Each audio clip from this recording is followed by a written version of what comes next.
Hi, I'm Brandy. This is Hound Dog Hollow, and today I'm going to be talking some more about astrology. Please forgive the mess behind me. It, it is what it is. Let me just get my phone set up so that I am on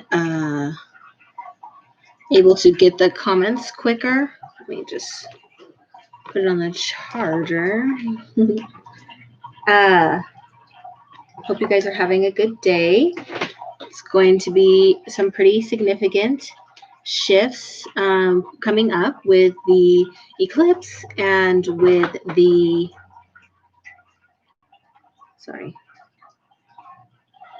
eclipse and with the full moon that's happening tonight.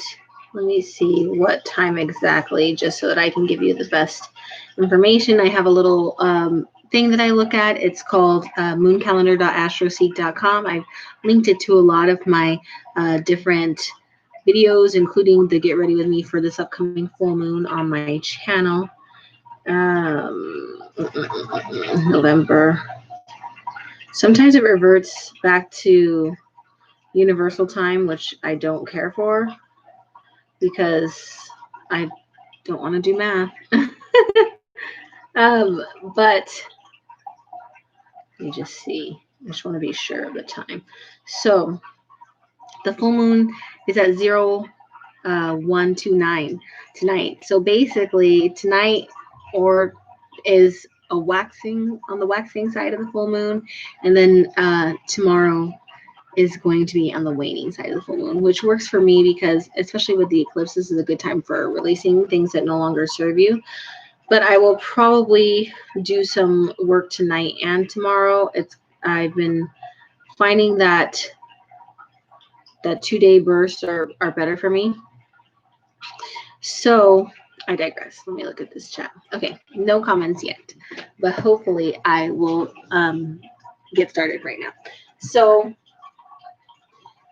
where have we been? So we've talked about the fundamentals. So basically the building blocks of the zodiac signs, and by that we mean the duality, so basically directive, receptive energy.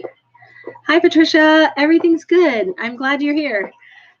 Also, we talked about triplicities, which is basically the elements: earth, air, fire, water.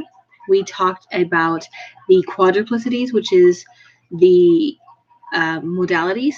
So cardinal, mutable, and fixed, which is basically how the energy presents itself. Hi, Kat. We talked about polarities, so the opposite sign that balances out the signs, so Aries and Libra, Leo and Aquarius, so on and so forth. We talked about each zodiac sign individually, and we also talked about each of the planets, including the sun and the moon, which are technically luminaries, but we still consider them planets in astrology. We also talked about the houses last week. So this week we're talking about the natal chart. Now that we have all of the information about what it is that we're going to see, we get into the natal chart. And so just very briefly, this is my personal, beautiful, my personal astrology journal, where I take all my notes. So love that.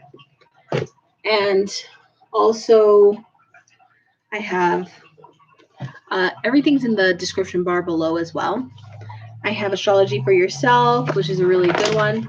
All of my markings for today are actually for planets because that's the segment that I'm adding on my webpage.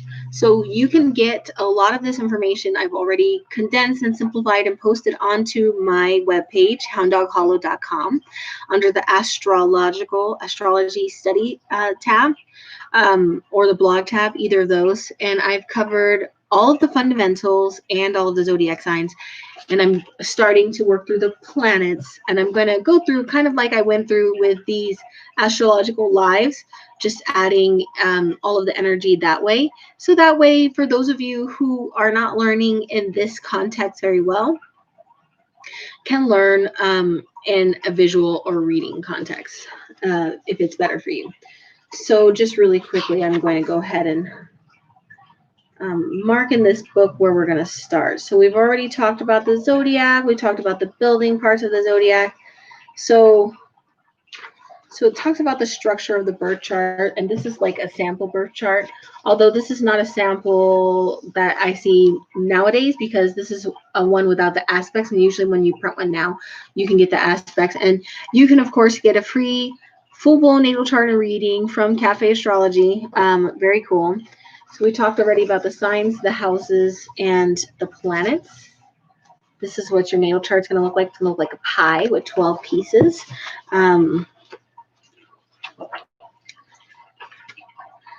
So a couple things that we're going to talk about, and that's one thing I don't like about the way this book is structured, is that please do, Patricia, is that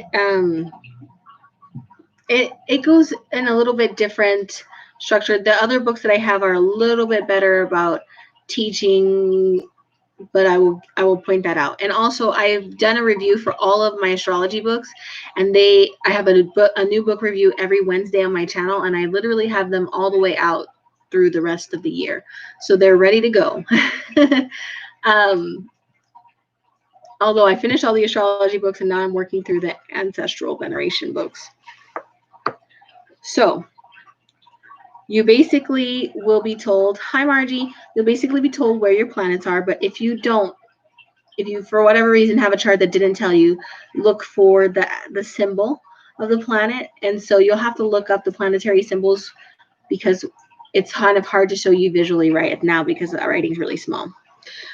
The houses are going to appear divided like an evenly divided pie, although technically they're not all evenly divided. So, but that's a really advanced topic. We're not going to really go into that. That's just an FYI for you. Some of us do have intercepted signs, and I bring this up because I do. So basically, it's when a sign, so like your ascendant, let's use my example. Your ascendant, mine is Pisces. My rising sign is Pisces. So Pisces goes at the 9 o'clock position, and your first house starts there, right? So my first house is in Pisces. But for whatever reason, because my Pisces is so big or whatever, I'm not sure. That's an advanced topic that I'm not really aware of. I don't have an Aries house. So what I do have is double of the houses around it. So my second house is Taurus. And then third, fourth, fifth, sixth are all normal. And then my seventh house skips Libra. Because if you have intercepted houses, you'll intercept both Aries and Libra, or Taurus and Scorpio, or so on and so forth. You'll take both of them out. So mine are missing those. And so the same sign may begin 2 successive houses, and another sign may be contained entirely with the house. This is called an intercepted sign. In this chart, Aquarius and Leo are the intercepted signs. They are contained within the 1st and 7th houses. The first house spans from the 20th to the 30th degree of Capricorn, all 30 degrees of Aquarius, and from the 0 to 6th degree of Pisces. So basically, that is all that it says. It doesn't go into what it means. So while I love this book, in some ways, it's not always completely helpful. I think it does go in later on, and I'll try to find it. But it also wants you to know where your planets are retrograded. So just very first thing, if you haven't already and you want to, please go somewhere, and it's pretty easy. Go to Google free natal chart and get yourself a natal chart so that you have this information about your natal chart. So for me, this is my book of shadows, and I put my natal chart information in the front. So I know that my first house is Pisces because that's my rising sign, and second is Taurus. Then I have 2 in Gemini, Cancer, Leo, Virgo, Scorpio, 2 in Sagittarius, Capricorn, and Aquarius. That's how my houses are divided up. And then it tells me where all of my planets are. It tells me it weighs, and this is Cafe Astrology. It weighs like I have 5 directive signs versus receptive signs. I have a lot of fire and earth, not as much air and water. I have a lot of fixed and mutable signs, but not very many cardinal, right? And it goes through each of that information, tells me my part of fortune, my south node, my north node, and all of that information. So it's really nice, really good, and it gives you like a ton of information, basically a pretty reasonable forecast. I will say that you need to know your time of birth and location to get the best, most accurate reading. So let me just, this is what a raw birth chart looks like with nothing in it yet. Once you find out your rising, then you put it right there at the 9 o'clock. Then it's going to go in the sign of the astrological signs ordered counterclockwise. So this is the 9, 10, 11, 12. Well, actually, sorry. 9, 8, 7, 6, 5, 4, 3. That way. It's going to go that way. Which is, to me, a little bit weird. I'm trying to find a specific chart. We've already talked about houses. We talked about rulerships, I believe. So which sign is ruled by which thing? We have talked about that. I know we have. Hold on, I'm trying to find. So I'm going to cover this in the other books because they're frankly a little bit better. This is really good about your zodiac sign into planets and what that means to you psychologically. This is a very good psychologically understanding book to understand yourself, which is a major tenet. Know thyself. It very briefly talks about the 4 major angles, which of course is your midheaven, your undersky, your rising sign, and your descendant. Okay, so your ascendant, your descendant. Those are all really important. We're going to talk about that in a different book, though, just because I find that it's a little bit better in the other books. Not that this isn't a good book. It's just not exactly what I would think would be strong in this particular segment. So I'm going through. It's got a lot about placing your signs. It talks about hemisphere emphasis. So just like you have the 4 angles, if you divide it into a cross, you also have the hemispheres. So this looks like the northern, but it's actually the southern, and this is the northern. And then, of course, the east and the west are backwards as well.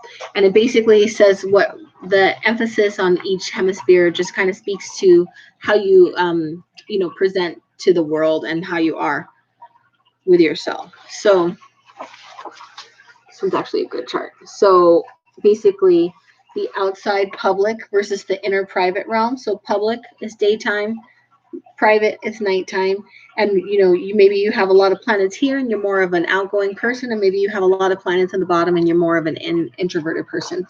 And then these ones are active versus responsive, or directive versus receptive. Are you more of an active, putting your energy out there, or are you more of a receptive, just taking everything in? And those are the hemispheres, which again we will talk more about those, and also the nodes. Nodes are a really important concept we're going to talk about here in a little bit. I'm just briefly going over. So your north node and your south node, a lot of people consider that kind of like your karmic destiny. One is what you've been given to work with in this lifetime, and the other is with the lesson that you're meant to learn. So just really briefly. Nodes are not physical bodies with points in space. Nodal orbits arise from the intersection of the moon's orbit with the plane of the ecliptic, the path of the sun and the planets as they appear to revolve around the earth. The north or ascending node shows where the moon crosses the sun paths from south to north.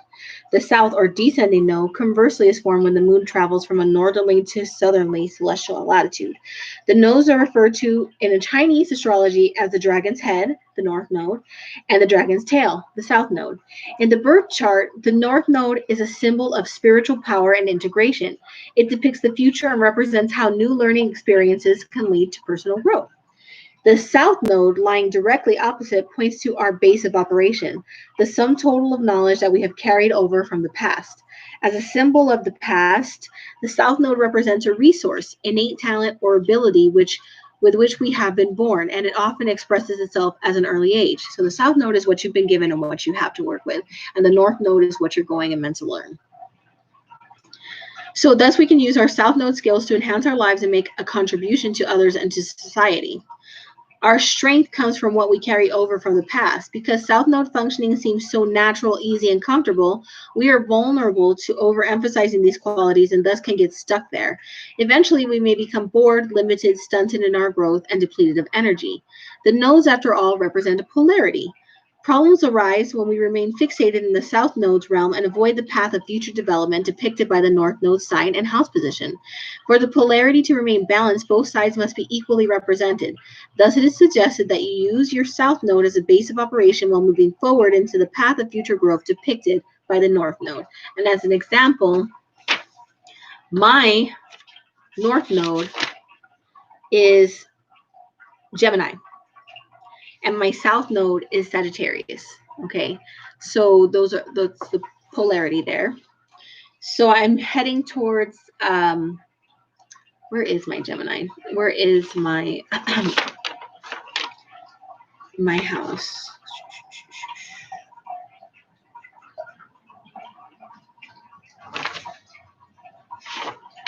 So it's in my ninth house. Is my North Node, or my South Node is in my ninth house. So directly opposite it, would be my third house, which is Gemini. And so it speaks to me needing to learn communication on a personal level, right? I think this is funny because I was just talking to my cousin about this, how I spend a lot of my time in my life doing education and speaking to people and teaching people things. And as a consequence of that, I get really tired of talking to people. I mean, I enjoy it, but I also get kind of burnt out. And so in my personal life, for the most part, I really only want to talk to my direct family members. And maybe I don't even talk to them all that nicely, really, because I'm so tired and tapped out from all that I'm giving out into the community and into the universe. So maybe that's something that I need to work on. Is my interpersonal communication, which is ironic because I speak to people for a living. But that's the way it is. So this one's really interesting. I want to share this with you because it's actually a really good segment in this book. So South Nodes and corresponding talents. So let's use me as an example. My South Node is in Sagittarius in ninth house. Seeing systems holistically, understanding how the parts fit in the whole. So overemphasis on this could be involvement in abstract, overly impractical concerns. Maybe I do get fixated on details. And the balanced of that is Gemini's ability to bring abstract ideas into everyday life, which is what I am trying to do here on my channel.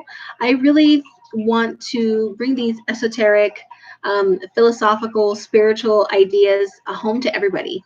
And there are a lot of people out there, especially if you spend any time on social media, who are just like, there's a very specific way that you have to do things. And there are people who are like, anything goes. And then most of us fall somewhere in the middle. Oh, thank you, dear. Number one, I think you should mind your own practice and stay in your lane. And I think that if you keep posting and posting about how other people are wrong, then it's probably a reflection on yourself because you're fixating on them instead of your own practice. That's my first thing.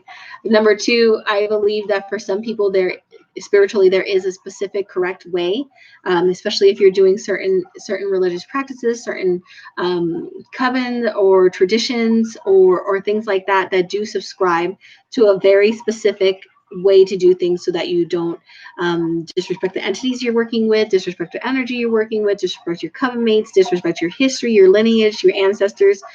If you are in a very specific tradition, then you probably need to follow the rules of that very specific tradition. Or if you want to engage in entities that belong to a very specific tradition, then you should probably follow the rules of that very specific tradition. If you are eclectic pagan like me, that may not fit with you. You may not want to do things that way. You may need to have more of a softer rule set, just because it's more fluid for you. And that's where I am. Although please do not, I do have very specific rules for my own practice, for safety and just for like not getting into trouble. So I don't want to mislead you into thinking that I don't have any rules. What I'm actually trying to say is I don't care what yours are. That's basically what it comes down to. But if you were to ask me how I would do something, then I would answer. And I think that that's more of a healthy way to approach these things, because I do think that no matter what your intentions are, if you come off condescending and rude, and you're gatekeeping, and that's problematic. But we got off into a weird tangent with that. So basically, my whole point with this channel is to share information in a way that it's easy for you to use that information and put it into practice in your day-to-day life, and just find the magic and the energy and intention and manifesting power in every moment of your life. Literally, every moment of your life. It's there, and it belongs to all of us, no matter what background you are, no matter where you are now, no matter where you're going. It belongs to all human beings. And that's my soapbox for today. Thank you for coming to my TED Talk. We'll get back to the astrology. So other important angles that we're also going to talk to is the part of fortune.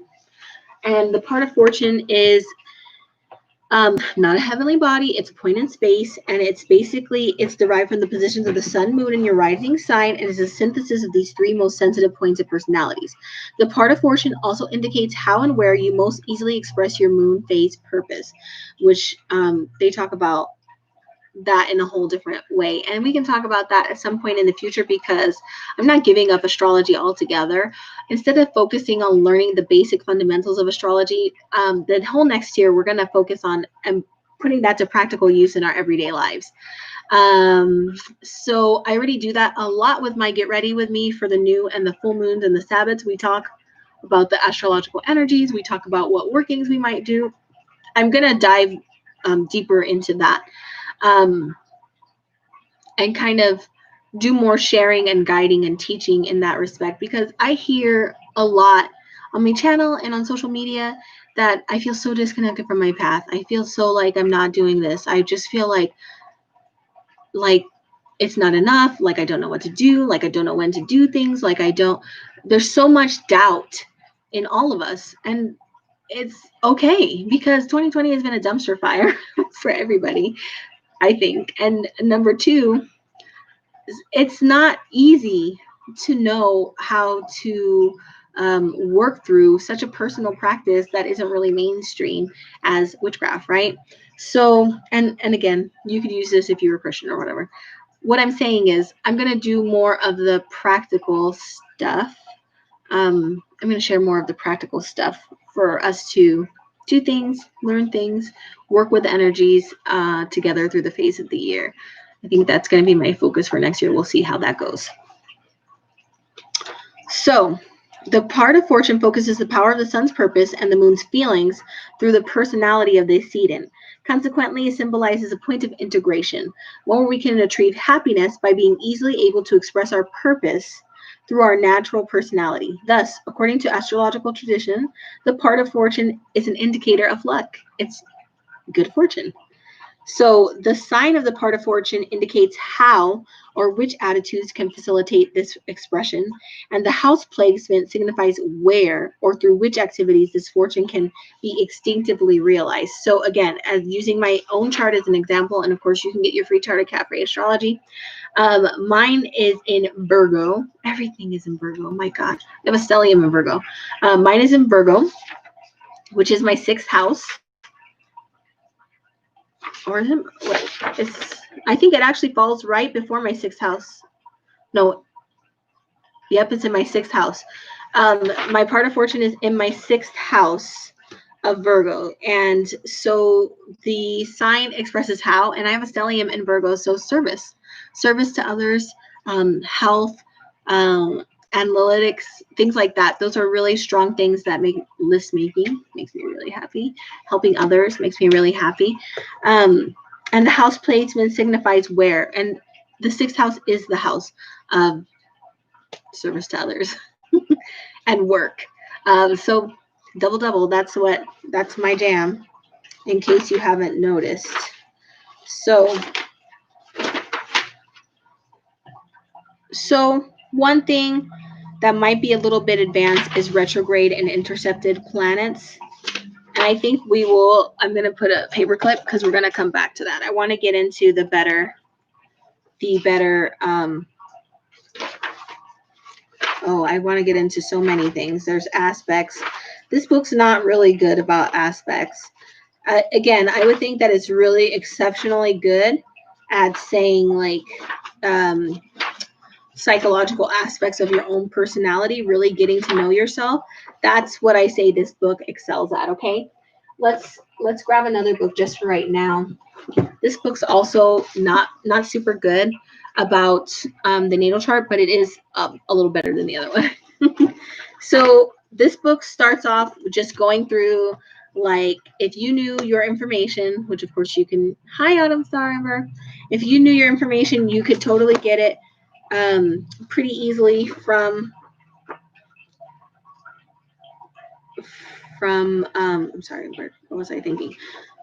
From the internet at this point. Not when I got this book, I couldn't get it from the internet, but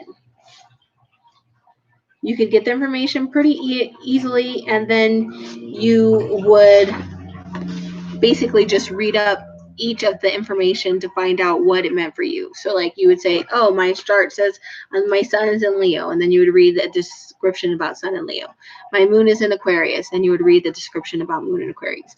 My Mercury is in Venus, or in Virgo, I'm sorry, and then read about that. And my Venus is in Virgo, and read about that. That's how this book is laid out, which is really nice because it gives you a more objective insight into the energy of that planet in that sign. Whereas this book is like, how do you perceive this energy of this planet in that sign in your life? And that's what I really like about it, because sometimes you read generic astrology forecast for sun and Leo, and you're like, that make no sense for me. But it is part of you. It's just not the dominant part of you, right? Because it's not just your sun, it's all the other planets working in tandem, right? So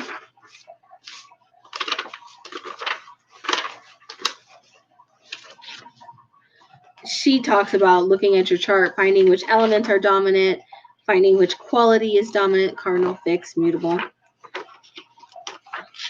Even finding, like, if your chart has like one of these specific patterns, it could mean something. I have never been successful in this in deciding what part of my chart. Mine just looks like a hot mess with little dots everywhere. So hi, Bumblebee Fern. I've never been good at that energy, but it does kind of explain how you would go about finding that information for yourself. So again, this is a good book, and I've gone through and I've talked about each book individually, and then I talk about them side by side. I want you to know what the strengths and weaknesses are of each of the books. So this is a really good book for lots of broad generic information. It's a really nice one-on-one book. It is a misnomer because I do not believe that it's the only astrology book you'll ever need. I do a pretty detailed book review of this, and it's up on my channel. I do love this book. I've had this book forever. But as far as understanding your natal chart, this is not going to get you there. Okay, this is going to, if you pick up some of the other books I'm going to show you right now, you're going to have the foundational knowledge to understand what this book is actually getting at.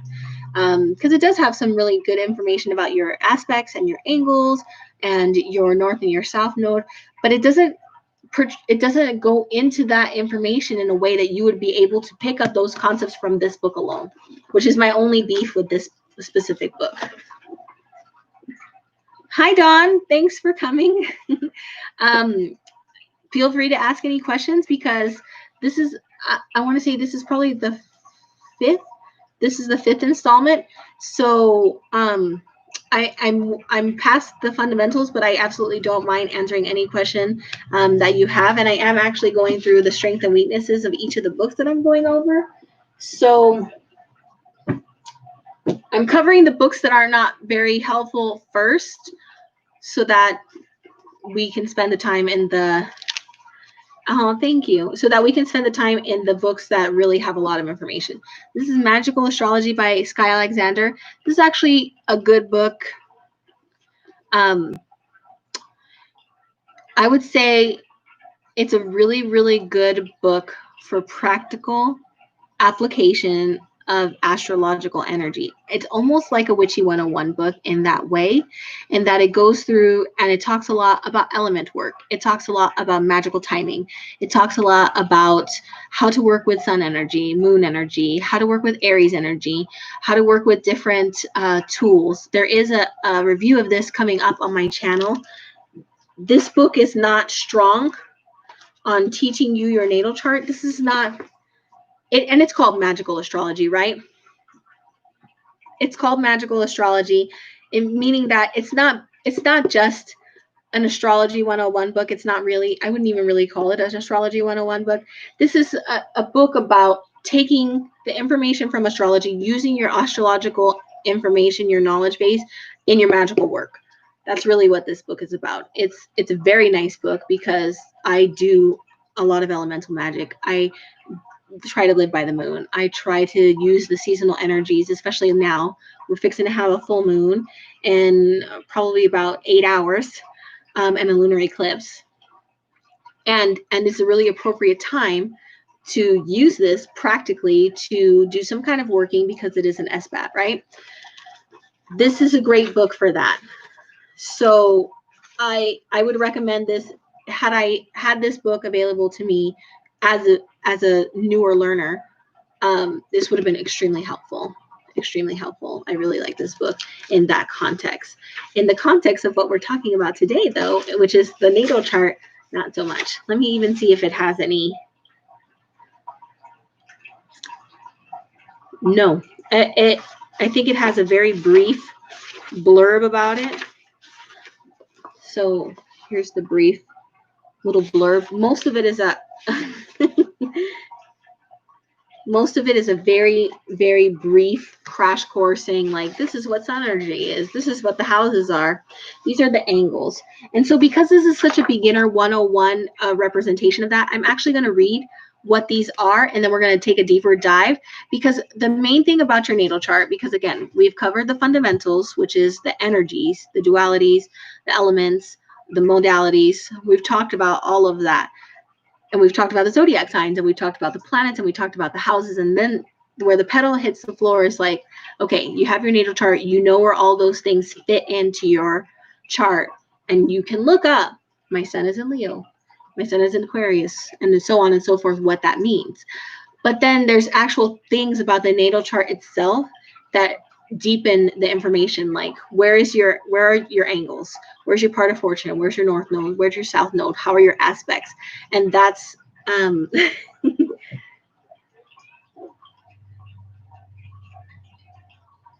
that's wonderful. Funnily firm, that's really great. That box was really beautiful. It's actually sitting right there because I've got to find, like, I want to display it somewhere, but I've got to get this whole mess in order. Okay, so basically angles. And if your chart is a circle, and then each is divided like a clock into pie pieces, right? And your ascendant is the 9 o'clock position, and you come around this way with your signs, okay? This is your rising sign. So the sign that was rising on the horizon the moment you took your first breath of air. Don't worry, girlfriend, it's fine. Everybody can talk about whatever they want in the comments. It's totally fine. And then we have your under sky, okay? And then we have your descendant, which is the opposite, right, of your rising sign. And then you have your midheaven. And I'm going to talk about what all those means, but these are the main angles of your chart. And we already know what our rising sign is if you do know where and when you were born, okay? So look at the chart again. The lines that separate the individual houses are called cusps, and some of us were born on cusps, so that's also good, a very specific type of energy, because even if you're a Leo, but you were born just on the cusp of Virgo, you're going to have some Virgo tendencies, right? The four most significant are known as the Ascendant, the cusp of the first house, the Imum Cole, which I call the under sky, which is the cusp of the fourth house, the Descendant, the cusp of the seventh house, and the midheaven, the cusp of the 10th house. So the Ascendant, so this portion here of your chart, the first three houses, so your Aries, your Taurus, and your Gemini, those are the segment of the self, right? Aries is all about self, Taurus is about possessions, and Gemini is about communication.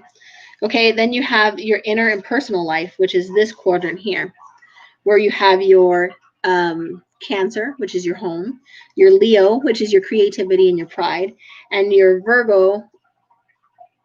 I got myself confused for a second. Yes, your Virgo, which is like your work. This is your person. You have your descendant, so your significant others. We start that with Libra, your partnerships. And then we move into Scorpio, which is like your sex, your death, your birth, your transformations. And then we move into Sagittarius, which is like communicating with others, information, like traveling, like learning, like higher education. And then this last one is your outer and public life. So Capricorn is the house of the public life, of the father, of responsibility. Aquarius is the house of like idealism, of humanitarianism. And of course, Pluto is the house of transformation and death and big, giant topics, even like addiction and stuff. Pisces. So does your chart show the sun, moon, or planets very close to one of these angles? If so, that heavenly body will have particular significance for your regard in the areas described by this angle. In predictive astrology, these angles are important too. When a planet or other heavenly body contacts one of them, you'll experience pronounced effects in the areas related to that angle. And so that was it. This is this is a really light touch into the natal chart, because again, this is more about the practical application.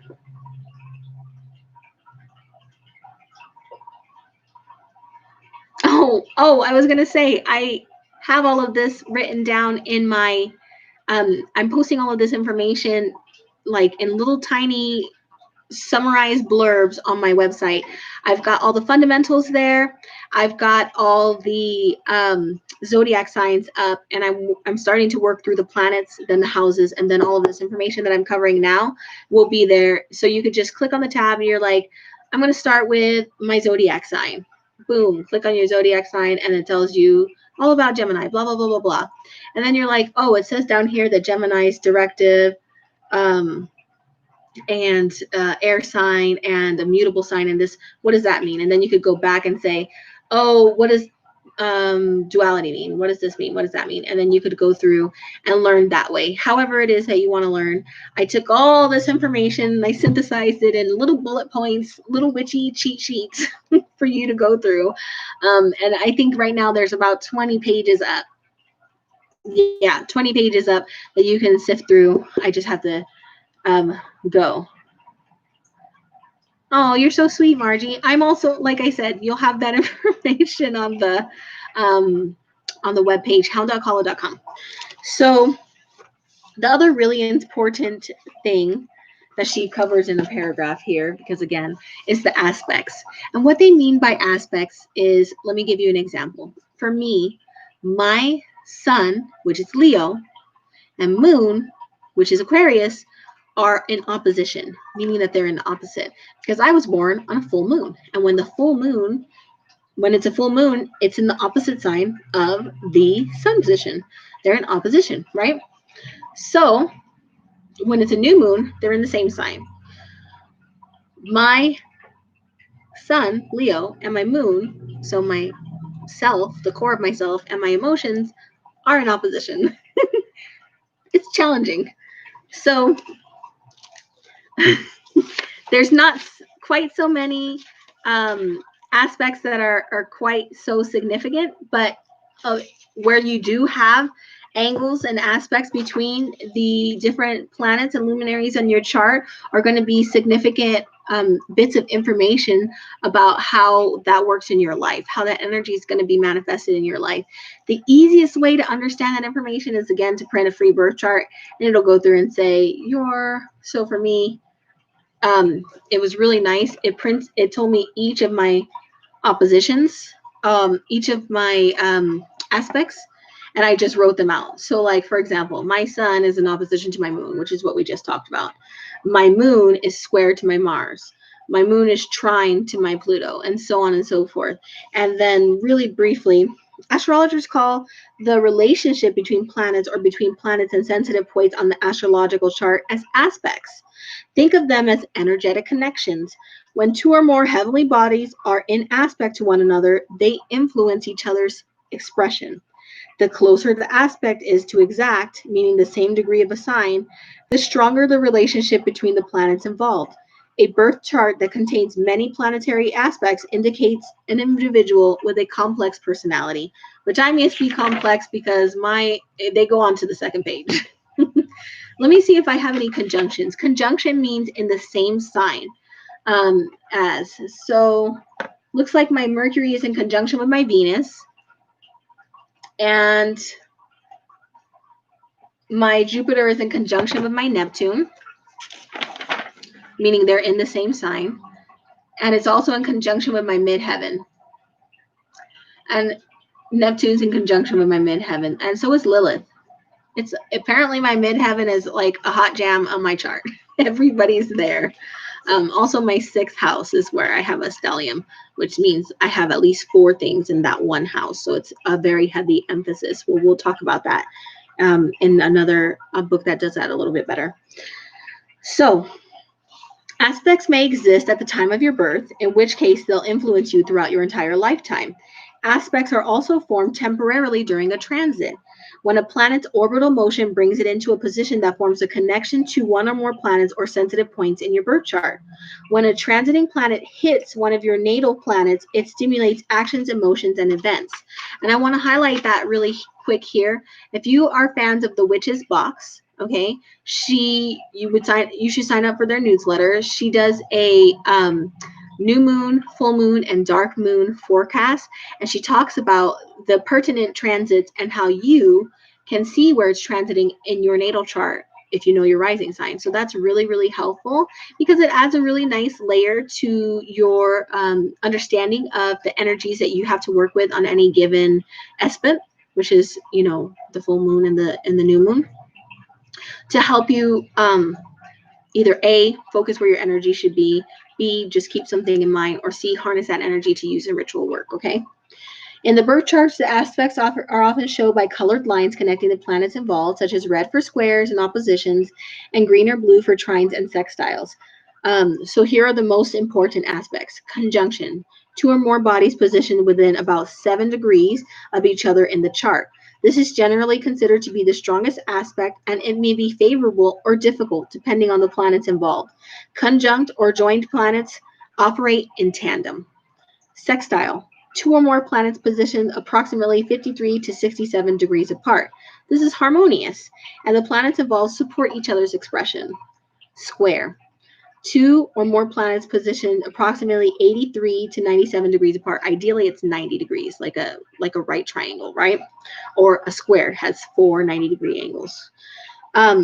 This stressful aspect indicates tension between the planets involved. Some sort of action is often prompted by the square, especially during a transit, in order to alleviate the tension. A trine is a triangle, right? So 113 to 127, so basically 120. So it's like a wide angle. Like, how would I explain it? I'm not very good at geometry. We'll come back to that. If this is 90 degrees, then 120 degrees is bigger than that. But I can't. I was trying to get my fingers in the right position to show you that, but my fingers don't go past 90 degrees because then I would break them. And these are even smaller, right? So this is more of a 45, and this is a 90. So I guess I could, and this is a 180. So then the 120 would be like, meh, like that. I don't know why that was so hard. My husband's probably dying over there because geometry is like one of his really strong things. Okay. The trine is considered the most harmonious aspect. The planets involved enhance each other's energies and promote ease of expression. So opposition, two or more planets positioned approximately 180 degrees apart, opposites. This challenging aspect produces stress between the planets involved, also often resulting in projection, conflict, or inability to integrate the two facets of the personality. So it's kind of problematic that my sun and my moon are in opposition. So that's all we're gonna do for this book today. It's not really applicable, but I will talk about it in my next astrology live, which is going to be my last one at the end of December, because it's basically going to be like, what resources did I use, what resources are available, and also like, where can you go from this basic 101 that I'm wrapping up. And the answer is, if there are endless possibilities. You could study astrology for your whole life, and it would still always be more to learn, which is like that for a lot of topics in magic. I do believe that there's almost always something new to learn. So these last two books are really good. This one in particular I love a lot, The Stars Within You. This one's a new one that I got on like an Amazon sale day, The Complete Guide to Astrology. It's also a misnomer. I wouldn't say it's a complete guide. I think it's a really good 101.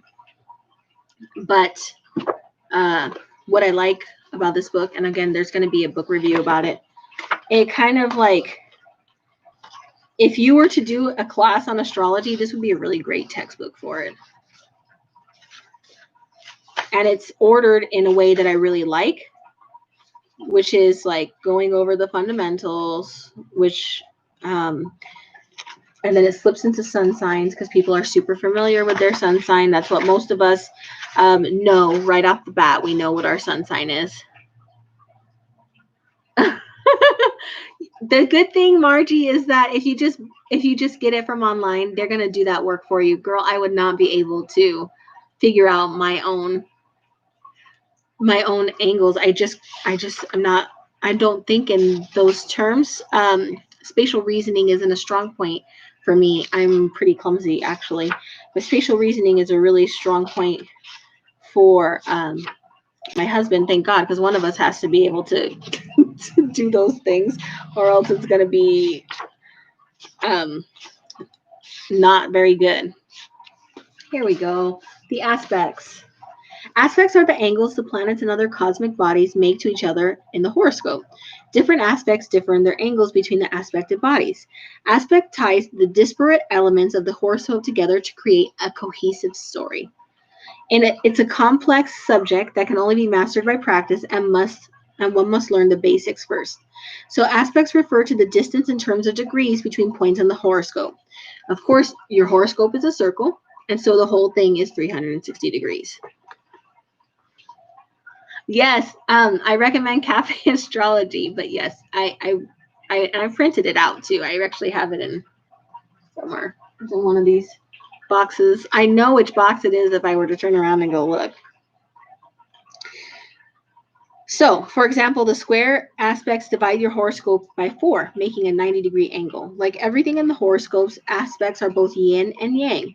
Some are more action-oriented and some are more receptive and connect the other day and night placements. All aspects create a motivational element and some tension that inspires a person to act. How motivational an aspect is depends on the aspect itself and the elements involved. There are no good or bad aspects, so that's a different take than all my other books, which is good because technically there's no good or bad, part of yourself. It really is like parts that are come easier and parts that are more challenging, right? So the less harmonious aspects tend to give us more impetus but cause more stress, and the harmonious aspects tend to require conscious effort to be activated but are more easy. So, generally speaking, the aspects that divide the chart by an even number are seen as night aspects, as they integrate disparate energies, so opposites. And the aspects that divide the chart by odd numbers are day aspects, which have a more energized way of working together. The angles that are most important are the conjunction, 2 planets together, the opposition, which is 180-degree separation, the square, which is 90 degrees, the trine, which is 120, and the sextile, which is 30 degrees, which is basically one sign over, right? I suggest focusing on these the most, especially if you're a beginner. Use the other aspects to create an even more nuanced reading as you grow and practice. And then she talks about each of them, which I'm not going to go necessarily into each of them because I do believe that knowing each of them is not necessarily going to help you at this point unless you're looking at your chart, right? If you're looking at your chart and you say, okay, it says here, my sun is in opposition to my moon, okay? And then you would look up, this is what opposition means. And it's just like, ooh, knowing what I know about my sun energy and my moon energy, this is going to be challenging. I'm always going to have to work on this. But the good news is it's always going to cause tension, so I'm always going to be forced to work on it. So yay. That's a positive way of spinning it.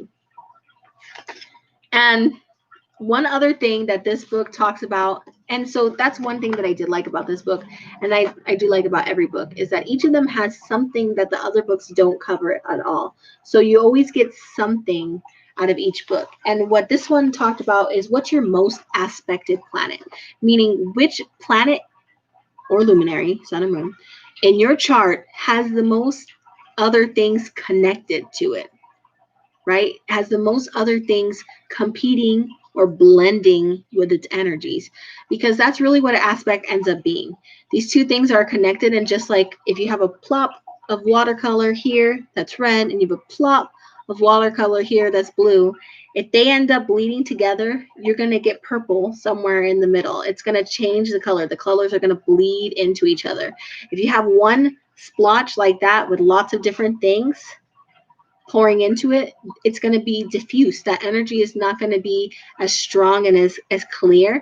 It's going to be blended with all sorts of different notes. Now, is it going to be a cacophony of noise, or is it going to be a harmony of beautiful music? I have no idea. It depends on what it is and what's happening. I imagine that it's also extremely personal to each person. But the planet that is aspected by the most other planets and essential bodies is important to look at, because that planet becomes the one focal point in the chart, since it's connected to so much else in the chart. This means that any interpretation of the chart must include a close examination of this planet. Much of the client's life will be associated with this focal point. The most aspected planet is challenged because the energy of that planet must integrate so many other aspects, but this also makes the planet a powerful focal point for the same reason. The nature of that challenge is symbolized by a synthesis of all the aspects, and it can be very complex. So, for example, if Mercury, the planet of learning, is the most aspected planet, great wisdom can be gained by integrating all the wisdom from the planets aspected. But it can also lead to hyperanalysis because there's so much information to integrate. Much of this person's life will be connected to the gathering of information, learning, and communication. Also, unaspected planets, meaning planets with no connections, are important as well. So, unaspected planets represent parts of the self that stand alone and can be a challenge to integrate into your life. They can, however, represent an area of great strength or an area of vulnerability and weakness, depending on how the subject responds to the unaspected planet and its other strengths, such as dignity or debilitation. Since unaspected planets can represent both gifts and challenges, both difficult for the person to embody, and understanding of the planet by sign and house can help the person both face those challenges and embody those gifts. An unaspected planet can mean a person feels out of step with and misunderstood by the rest of the world, especially if the unaspected planet is a personal one, like the Sun, Moon, Venus, Mercury, or Mars. So, just like an FYI, let's see what my most suspected planet are. And then we'll go into the birth chart, which, again, what I like most about this book is that it really lays out very like a textbook each of the topics. So that's really helpful if you're like a student. So looks like my sun has 2, my moon has 4, Mercury 3, Venus 4, 3, 4. So I have 3 planets that are pretty heavily aspected. So my moon, my Venus, and my Neptune are all heavily aspected. But, and they're all major ones too. Dang it. So I don't even know if I have a planet that doesn't have an aspect. Mercury, Venus. Mars has 3. Jupiter has 4. Oh, you look at that. Saturn has none. Uranus has 1. Neptune has 4. So it looks like Saturn is an unaspected planet for me, which makes lots of sense because I'm a bossy bit of goods, and it goes kind of against my other parts of my nature, that I'm so bossy and like, I guess my father-in-law calls me a drill instructor because I tend to bark out orders. But I'll have to look into that. That's something that I'm going to have to do some soul searching about, not necessarily a topic for tonight. So, structuring your birth chart. Let's go there. So, in the astrological horoscope, the outer rim of the chart represents the zodiac, with the belt representing the 12 astrological signs, and like any geometric circle, containing 360 degrees. The medicine wheel or circle of animals is divided into 12 equal parts of 30 degrees that are roughly based on but not equivalent to the constellations. Most of the planets and other essential bodies move through the signs of the zodiac along the planet of the ecliptic known as the orbit in a narrow band. Pluto and some of the newly discovered dwarf planets, however, do not follow the same orbital plane, giving them an orbit that is eccentric compared to the more traditional planets. The zodiac signs always follow the same order from Aries to Pisces, going counterclockwise around the outer rim of the horoscope. The signs represent the 12 psychological impulses and needs. And here's a picture of a generic horoscope. Yours is probably not going to start in Aries because it starts where your rising sign is and it goes around from there, okay? But that's just how they portray it. Everyone has all 12 signs contained within their psychological blueprint. So the rising sign is at the 9 o'clock position on the sample chart. It will vary depending on what your rising sign is. Based on the time and place of birth, each house will have a different sign on its cusp or beginning. Depending on the house system used, some houses may have the same sign on the cusp of 2 houses, and that happened to me.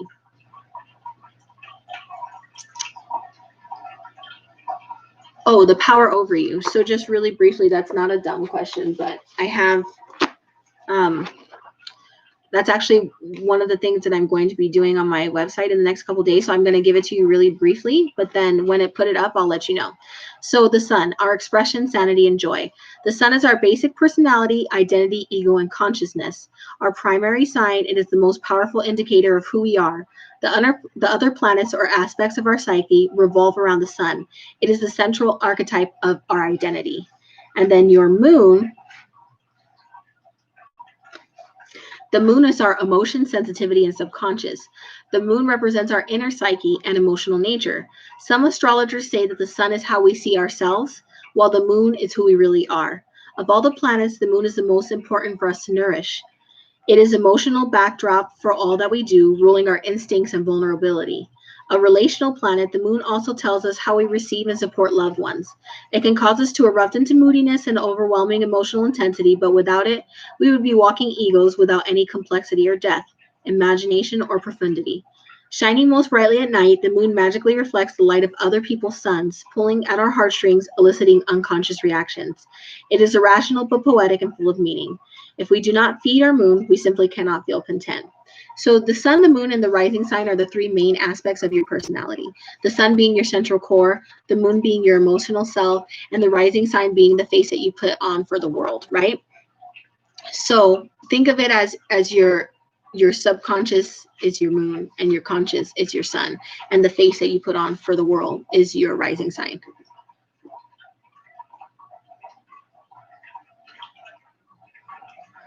Yeah. Does that make sense, Hannah? Did that give you answer the question right, or do you want me to keep going?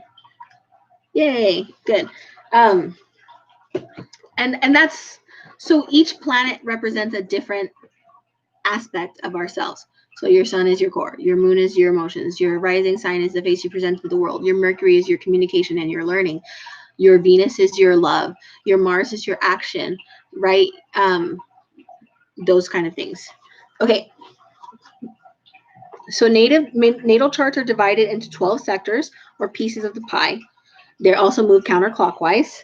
The houses are fixed, holding the same position in every chart, meaning wherever your rising sign is, that's the first house. And then it goes 2, 3, 4, 5, 6, 7, blah, blah, blah, all the way around. Every time, always the same. The signs revolve around them.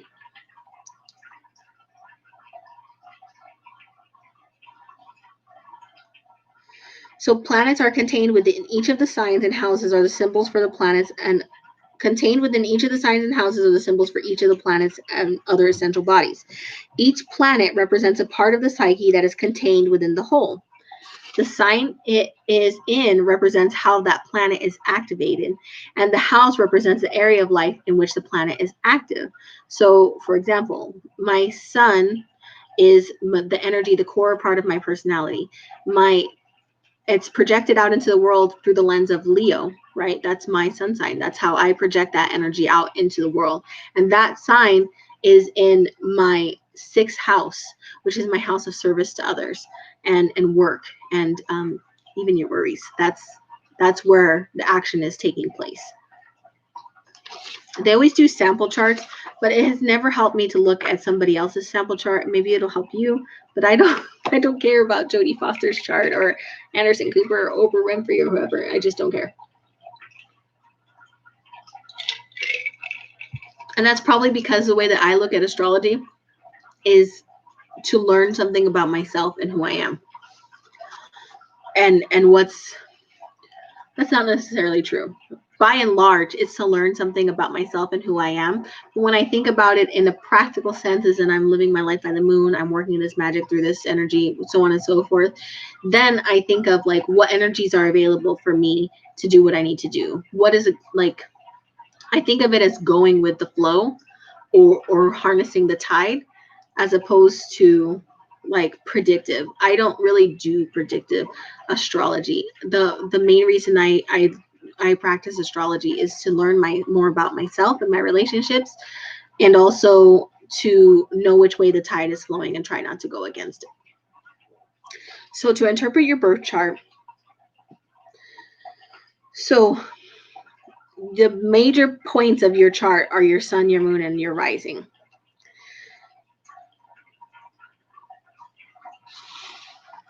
So they're the three primary indicators of personality. They should always be considered first as you begin your exploration of your chart.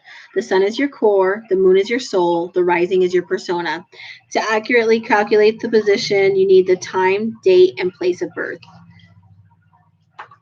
This applies to the sun, particularly if you were born around the 21st of the month, because the sun moves into the next sign at different days and times every year.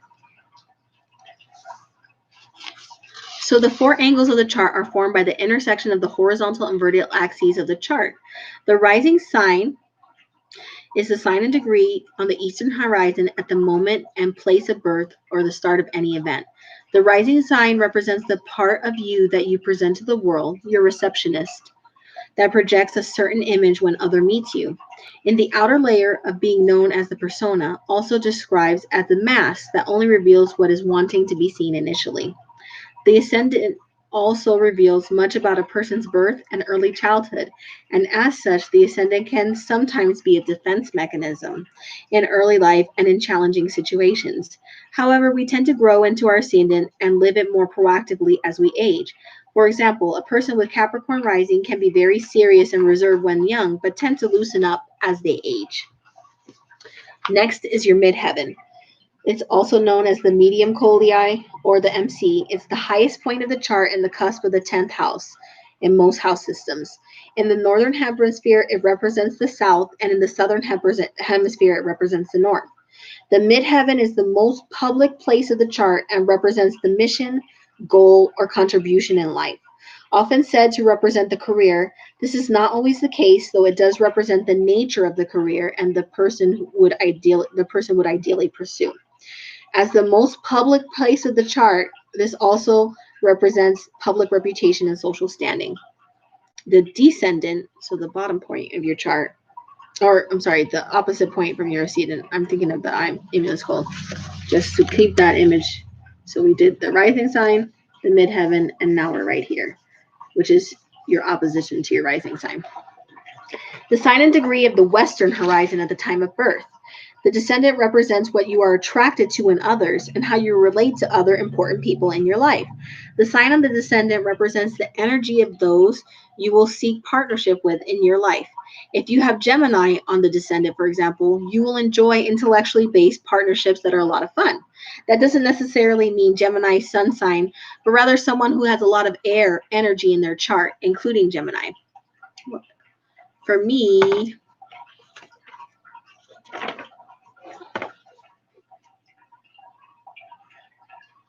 it's Virgo.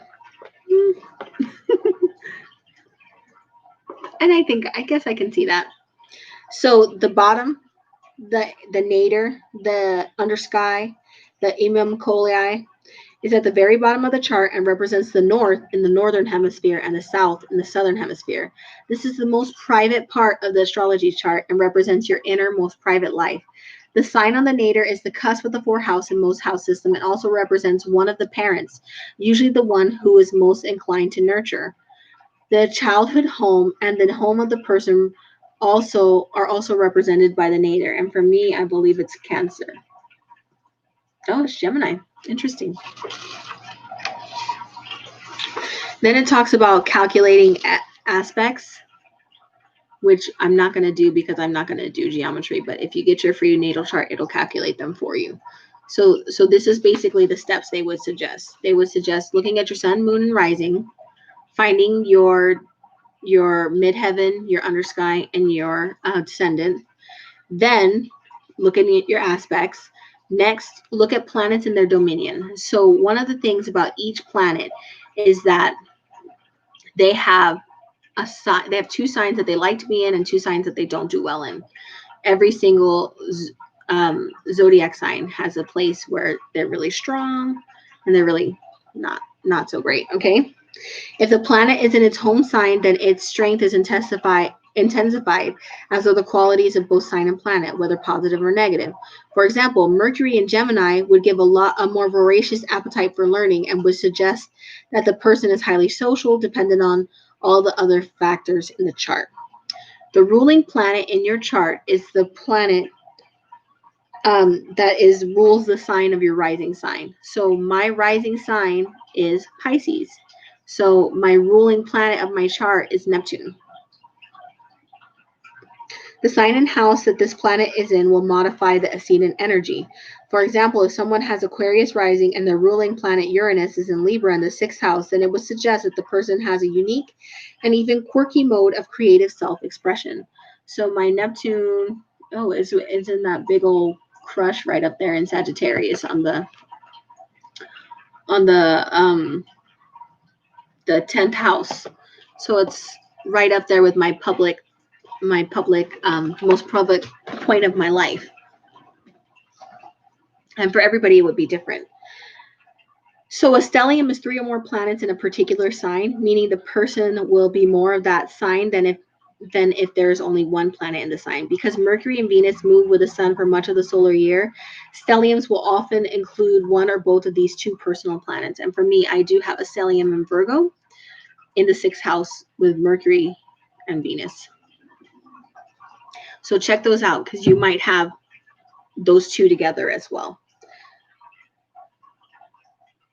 So 2 planets, so look for planets in mutual reception, which means that one is in the sign that the other one rules. So when planets are in mutual reception, they are connected even there is no aspect between them. The 2 planets support each other, but the quality of that support is dependent on the strength of each planet in the sign of the chart by triplicity, exaltation, detriment, or fall.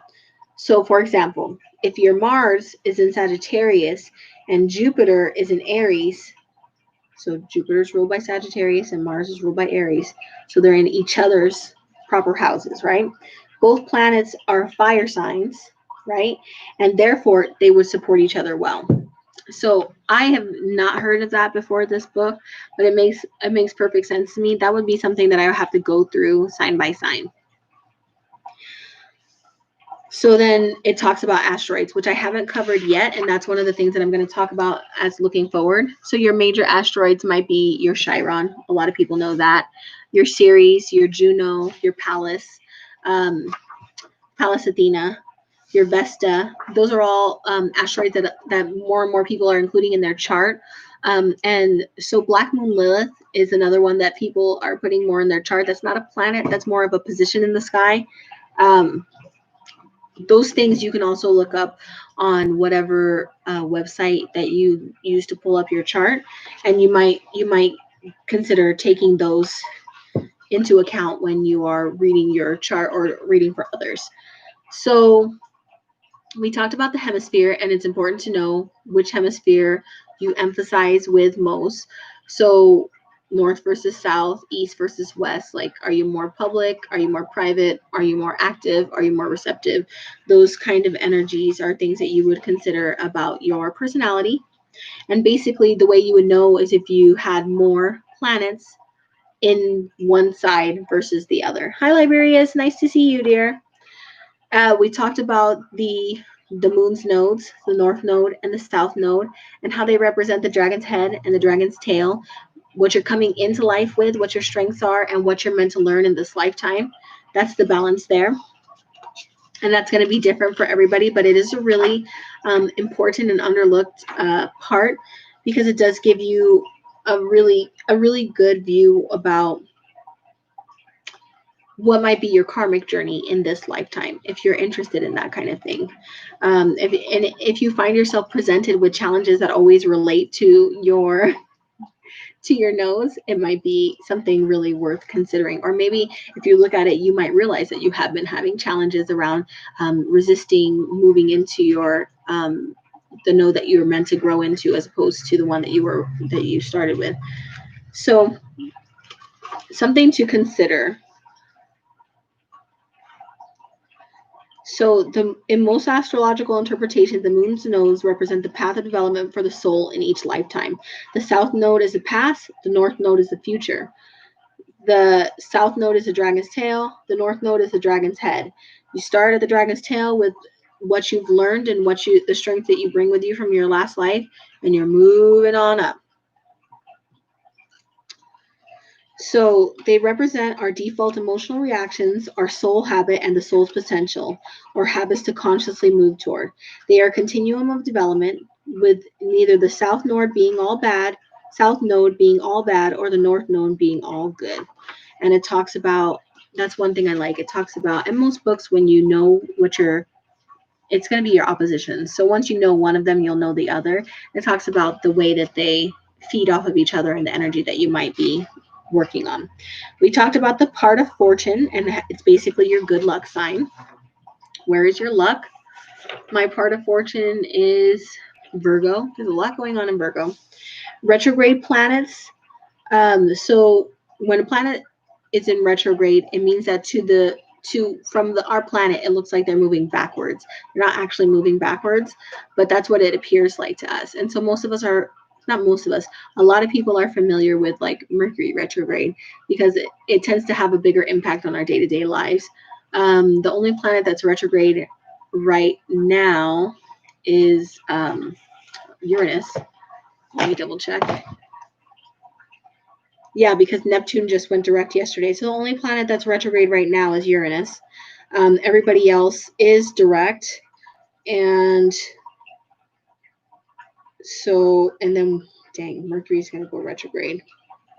So Uranus is going to go direct on January 14th, and we'll have about 2 weeks of all the planets direct before Mercury goes retrograde. So that's something to look forward to. Basically, there's a very good chance that some planets were retrograde in your natal chart. And so it says here, the retrograde motion is because of a relative difference in speed when planets are at their closest point to Earth. When a planet is farther away from Earth, it appears to be moving direct or forward. In fact, all planets in our solar system are revolving around the sun. So this anomaly is from our perspective because of our relative orbits. The days where a planet appears to stop and go retrograde or direct at the end of the retrograde period are called stations. The sun and the moon never appear to be retrograde. All the other planets do retrograde, and Mercury goes retrograde 3 or 4 times a year. In an astrology chart, a retrograde planet will either have a red text or will have an R next to it. A stationary planet will have an S next to it. Retrograde periods are at their strongest in the lead up to and for a few days after the station date. The impact of the apparent retrograde is because of the proximity to the Earth and the fact that the planet appears to retrace an area of the zodiac from our perspective, making its energy more cleanly felt. The retracing of the path through an area of the zodiac takes us on a more inward or night journey, or invites us to exhale and release some lessons from the period when the planet was direct. If a natal chart has retrograde planets, then you are likely to feel somewhat out of step with what's considered the norm in society in that area of life. You march to the beat of your own drum.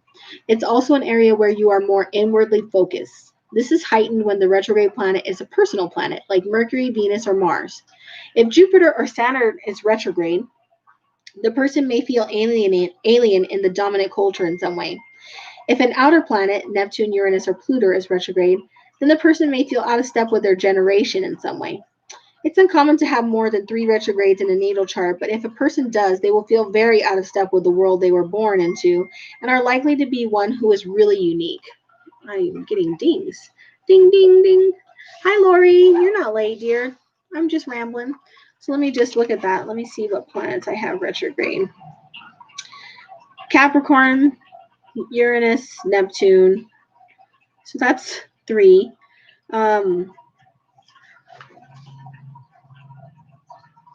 So dominant culture and then my generation, which I don't know how I feel about that. Intercepted signs. So this is where for whatever reason, instead of having one of each zodiac sign as the head of each of your houses, you skip 2 signs and instead you have 2 signs doubled. So for me, there's no Aries or Libra ruling a house in my natal chart. For me, I have 2 Geminis and I have 2 Sagittarius. An intercepted sign occurs when using unequal house systems such as Placidus, Porphyry, or Korch, which are time-based house systems. The first house begins with the actual degree of the sedent, and the houses are of different sizes. They are calculated by dividing the space around the ecliptic by different methods. In these house systems, the difference in size is greater the farther away from the equator the person was born. Most modern Western astrologers use time-based house systems. Opposing houses are always the same size, so you will always have at least 2 intercepted signs if you have any. This will also mean the same sign will rule the cusp of 2 houses. Astrologers practicing more traditional techniques use space-based systems such as whole sign or equal house, where the houses are equally divided by 30. So if you're getting your thing for free on one of the sites, even though they're going to be visually divided equally by 30, they're still going to use the other form, the math form. So you would have to consciously look for one that was divided equally. When a sign is intercepted in the natal chart, the energy of that sign is harder to access by the person, and it will represent blocks where they have found that part of themselves hard to develop in early life. They will have to consciously learn to develop it. Looking at the placement and aspects of the ruling planet of the intercepted sign can help you learn to access that part of the chart. So that's pretty significant for me because my two intercepted signs are Aries and Libra. And number one, I have a hard time starting things.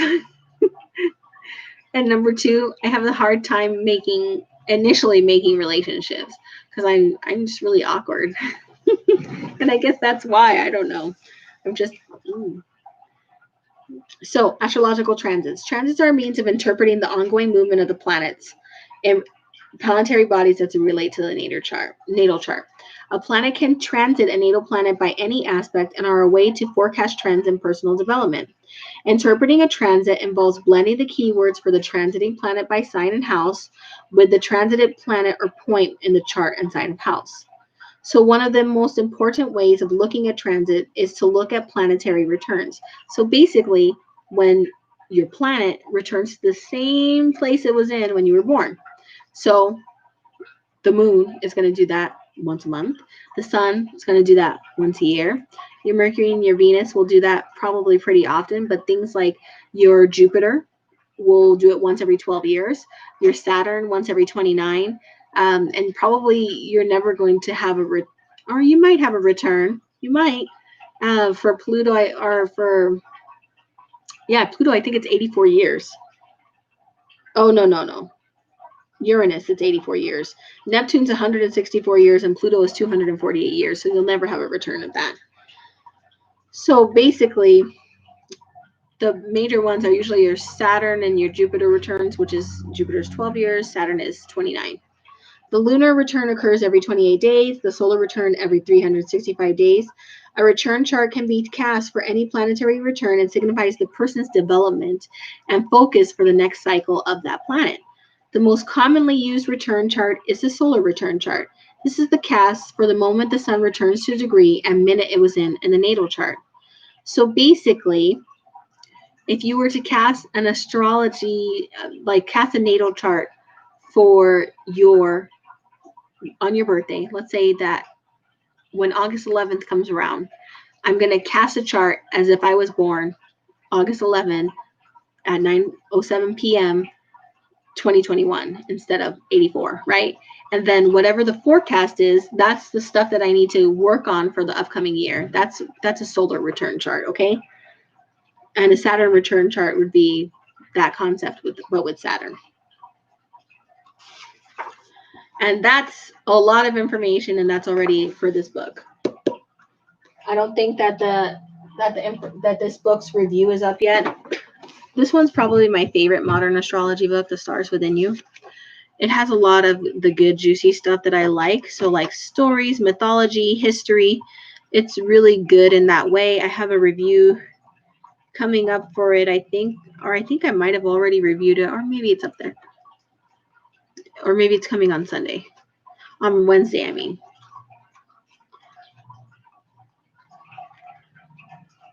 Boop, boop, boop, boop, boop.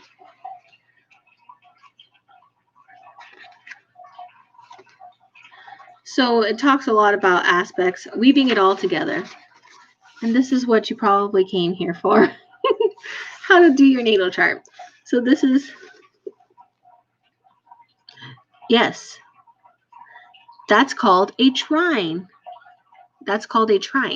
So it's a really favorable aspect. What does it mean when the planets form a triangle? So the planets that form a triangle are called a trine. And sometimes when you have 3 planets all together, we call that a grand trine, which is really significant.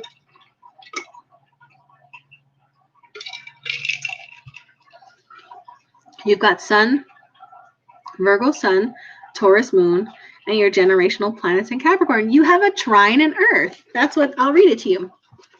I will read you that, Liberius. That's really lucky. A grand trine is an equilateral. Look, you look like a little Harry Potter sign. That's what a trine looks like. A grand trine is an equilateral triangle formed by 3 trines or 120-degree angles. This pattern represents an easy flow of energy and natural gifts. Just by being, natives of grand trines will bring balance and harmony to whoever is around them. However, work is necessary to unlock their gifts. Idleness or complacency sometimes accompany this aspect pattern, since natives can feel contentment more easily than others.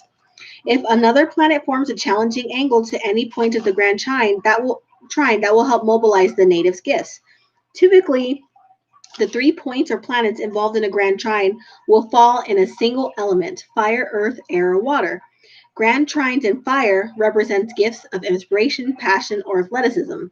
Earth grand trines represent the gifts of grounding, stability, pragmatism, and sensuality.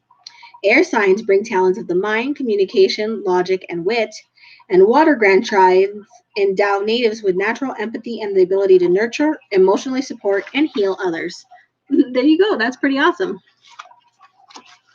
So, the first start is you get your chart like this. Boop, boop, boop.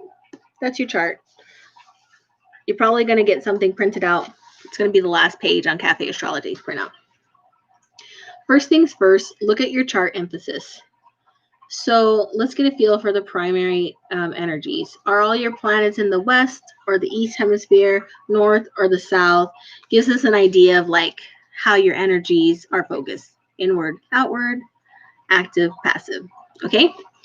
That's just this person's opinion. I did it the exact opposite way, is that I found where all my planets were, and I read about each of my planets, and then I went back and looked at my chart as a whole and said, oh, okay, this is the major energy. But I feel like that was just a better way to learn for me, because I like learning in compartments like that. So the second step would be to learn about your sun, moon, and ascendant, because they're the biggest part of your personality. The sun is the basic ego. Where is it placed? What house is the emphasis? The moon is your inner self. What sign? Where is it placed?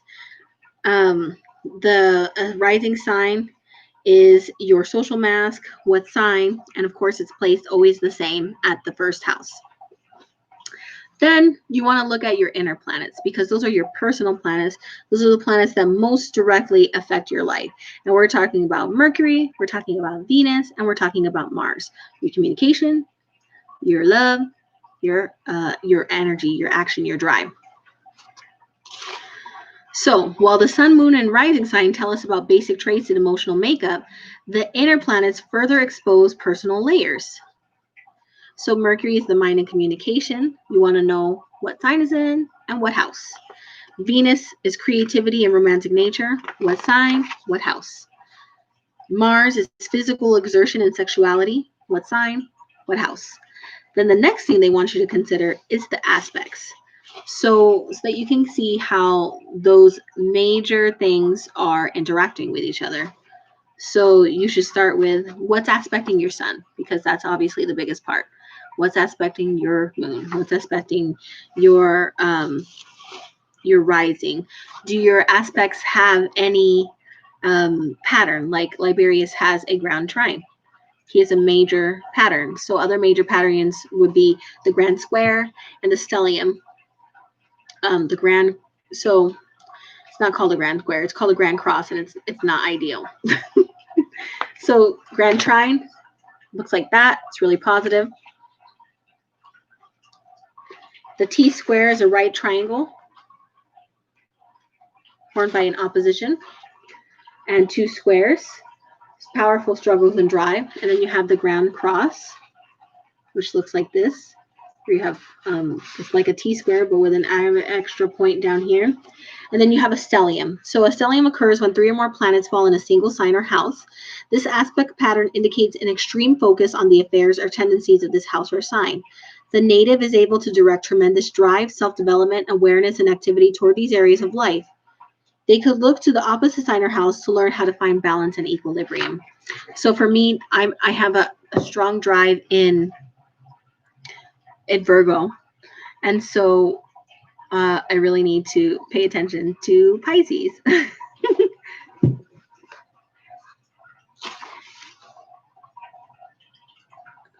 So that is the very basics of, oh, you do? That'd be wonderful. That sounds wonderful, actually. Sagittarius, I think of as really positive because it's ruled by Jupiter. And Jupiter's like a really, Jupiter's called the Great Benefic, meaning that it's like, it talks about your luck. It talks about your expansion. It talks about how you'll grow. That's what Jupiter's all about. Growth, expansion, broadening your horizons. It's the Great Benefic, and Venus is the Minor Benefic. It's the exact opposite of Saturn, and Saturn is about boundaries and about like responsibilities, and it's obviously they're opposites. Think about it in mythology terms, because Saturn is a Titan. He's Zeus's father, or Jupiter's father. He's the father of Jupiter, he's the father of Pluto, and he's the father of Neptune, Saturn is. And, basically he made it his business to eat his children. So they're opposites. They're not kind of enemies historically, but they are opposite energies.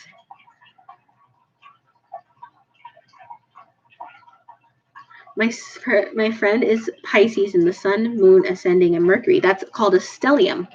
That's a stellium. And that means like they have a really hyper. Oh, you're gonna come out now? Has really hyper fixated, like a laser focus in that specific area. Like for me, it's Virgo. Yeah. He definitely was all about eating his children. Pretty yuck. Just because he knew they would overthrow him. That's always the dangerous part about fortune tellers, when they make these predictions that somebody's going to get overthrown. Almost always somebody ends up getting dead, so that person doesn't feel threatened. So like King Herod. And the Egyptian pharaoh killing all the firstborn children, and Zeus eating his sons. And it's like a really common archetype across several cultures. I'm trying to think of other examples, but I don't know that many other mythological stories. So long story short, if you were to get your natal chart, if I were to recommend to you how to go about this, I would say these are all of my books. Boom. I have an individual review coming up for each one. Astrology for Yourself is really good for, obviously, astrology for yourself. Psychological analysis of the different placements of the planets in your natal chart and what you think that means to you. It's not just saying like nilly-willy. It gives you keyword lists of the energies associated with that planet and sign and position, and it asks you to say which one of these resonate most with you, and not just positive but also negative. Like it's really good for self-reflection. It's really good for learning about yourself. This one is the only astrology book you'll ever need. Tons of information about like what it means to have your sun in this sign, what it means to have your moon in this sign, what it means to have your Mercury in whatever sign, what it means to have your sun and moon in opposition, all those things. So this one, it reads more like a Astrology 101 textbook. It's actually the last book that I purchased, but in retrospect, this would have been a very good book. Probably a very good first or second book. If you're just barely learning about astrology. Hi, Mama. Yeah. I reviewed a book called Mom Astrology, which is how your astrology sign and your baby's astrology sign relates to your relationship with each other. It's the only relational astrology book that I've ever seen that talked about not a romantic relationship, but a relationship that's pretty fundamental, which is parent and kid. So okay, Hannah, what do you mean that you want to learn about the sun, moon, and rising to better know yourself, or do you want to know about what it means to have a sun and such in general, and what it means to have a rising and such in general, and what it means to have a moon and such in general? Because then I would recommend two different book called. Oh, the mama one's called Mom Astrology. Let me grab it. Homie.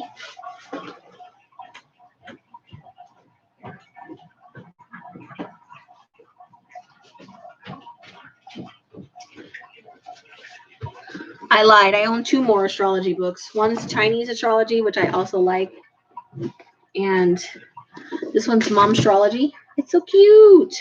So basically,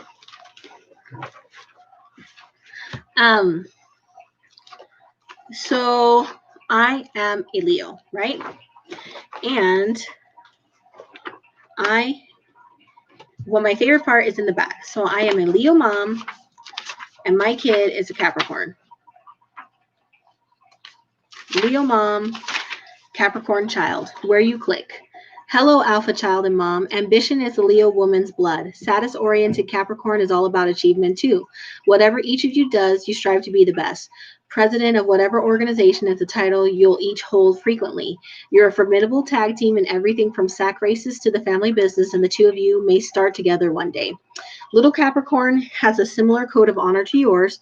You'll admire your child's loyalty to siblings, relatives, and playground friends. When it comes to loved ones, you'll both defend them to the end. Traditional Capricorns are incredibly loyal to their parents and they adore family traditions. For the mom who hates to let go as much as she loves to celebrate every occasion, this is a parent-child match made in heaven, and that rings true. So, where we clash, me and my son. It's always playtime for the Leo mom who loves to whistle while she works. The sober Capricorn child is far more serious, scrutinizing her crayon drawings and even ripping them up if they don't pass muster. You'll worry over this, wishing your cap would lighten up already. Competitive Capricorn may have a different idea of fun than you, so don't voice your games onto this child. If he wants to obsessively practice his jump shot instead of joining you for a picnic, so be it. Hell hath no fury like a Capricorn cut short from his quest. Let me tell you, that is one of the problems that we're having right now, because my kid wants to master Roblox, and I'm like, you need to get your face out of that damn electronics right now. But also, he is a perfectionist just like his daddy. And I'm just like, lighten up. It's nice to just try and have fun. And he's like, no, if it's not perfect, I don't want to do it. So, the Leo mom is warm and gregarious, opening her arms to the world. Capricorn is more reserved, bordering on snobbish at times. Forget about forcing the play dates to go well. If Cap doesn't want to play with your yoga buddies tot, there's no changing her mind. Capricorn is a worrier, so be mindful of venting within earshot. If he hears you've had a rough day or that someone hurt your feelings, he can become overly protective of you, acting more adult-like than he should be at such a young age. So I like this book a lot, and it really rang true for me. And then it says mom. It says mom astrology, but I use it for both parents. So let me just do Scorpio mom, but really dad. It's not that gender specific. It's a general reading for a parent in this energy to a child of that energy, right?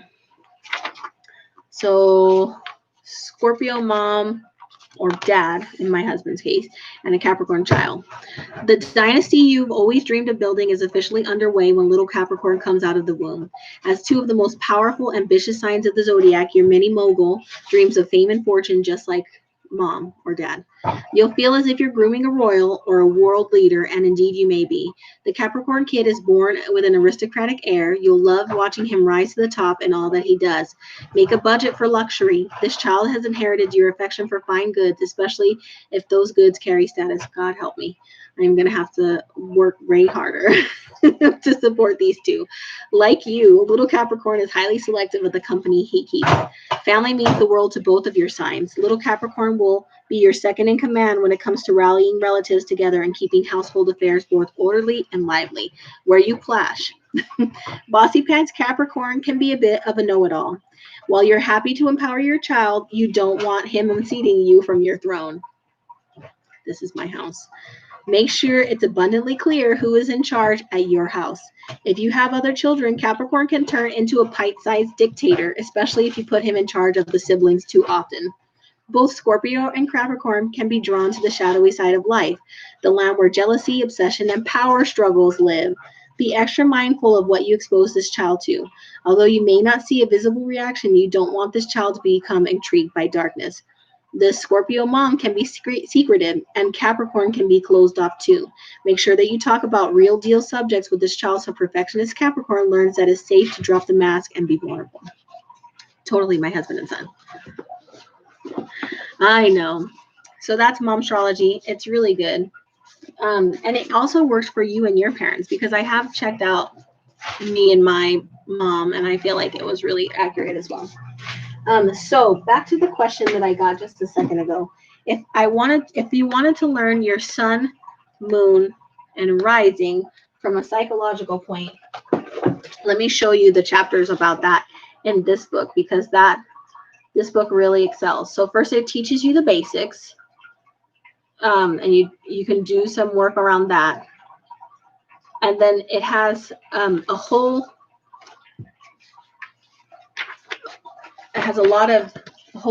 segment about like your sun, moon, and your rising sign, and you know what that means, and figuring those keywords out, and you fill it out basically based on their keywords.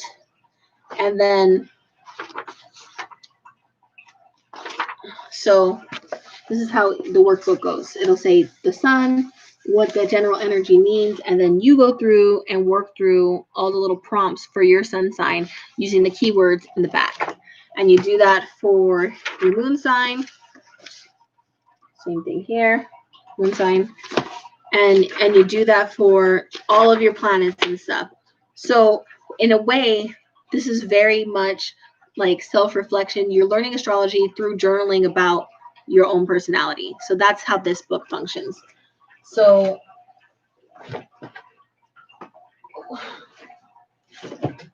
this one is the least in-depth psychologically, but it's the most in-depth as far as information. So for example, it'll say your sun sign, and let's go to mine.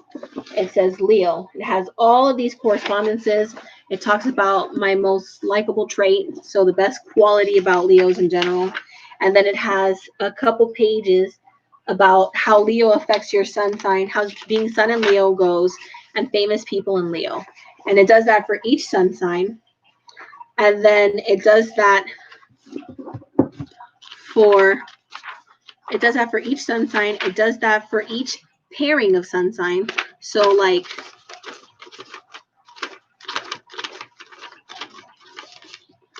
again, I'm a Leo. So, you know, you and the Leo woman, if you're living with a Leo, if you're married to a Leo woman, if you're married to a Leo man, and then how to attract a Leo. Actions, attention, unceasing compliments. Sounds legit. And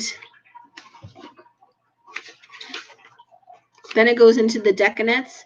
So decanates are really like an in-depth sun sign reading based on what day in the sun sign you were born. So then it'll go into that. So what I'm saying here is that while it's not a psychological work through for you to do, it has a ton of information. So that's where this book really shines. It goes through astrology and health. If you're a Leo, this is the parts of your health that it rules. These are the health things you should be concerned about. These are the health things you should watch out for. And then it has moon. So let's just go to, tells you briefly about the moon. And then each sign, it goes in depth. Moon in Aquarius, that's my moon. Strengths, weaknesses, how it presents, famous people with the moon in Aquarius. And it does that for Mercury, Venus, Mars, Uranus, Neptune, Pluto. I thought it did that for your rising sun as well, but I could have sworn it did it for rising sign. Let me look at that. Hold on. I don't want to tell you wrong.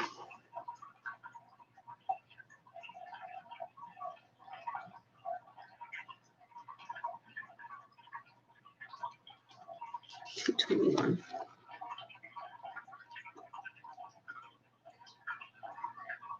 Oh, here it is. It does say Pisces, Ascendant, and then it tells you about your rising sign, but each blurb is smaller. So this one is a lot of information. This one has some information about understanding how those things fit into your chart and very brief blurbs about each of them. But this is really more of a 101 textbook in general. So very nice place to start in general. But if you wanted to deep dive into those aspects, you wouldn't get super deep dive with those. Again, this not so much. This is more of the practical application. This one has a pretty, I think that out of all of these, this is the best overall book, as far as like a nice balance of tons of information, but also with astrological like readings. So, and what I mean by that is, like, let's say I'm a Sun in Leo. This is the chapter for Sun in Leo. These are the keywords. These are the like just the nitty gritty.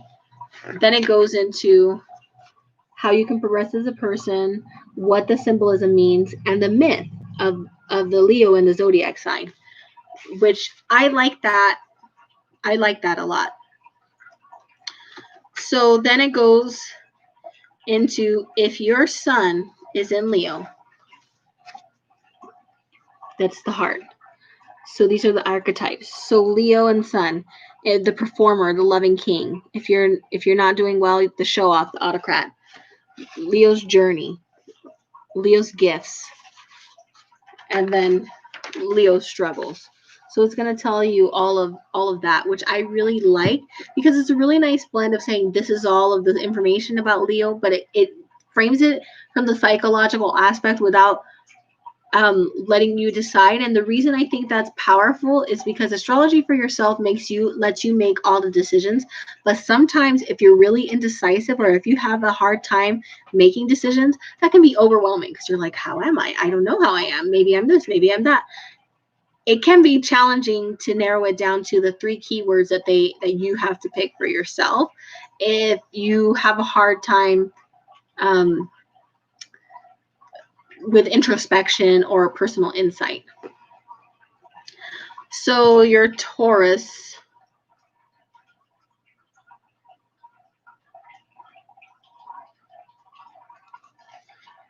Sun in Taurus, sensuality. Taurus archetypes. If you're enlightened, the artisan, the sensualist. If you're neurotic, the narcissist, the materialist. Taurus's journey, developing healthy self-worth.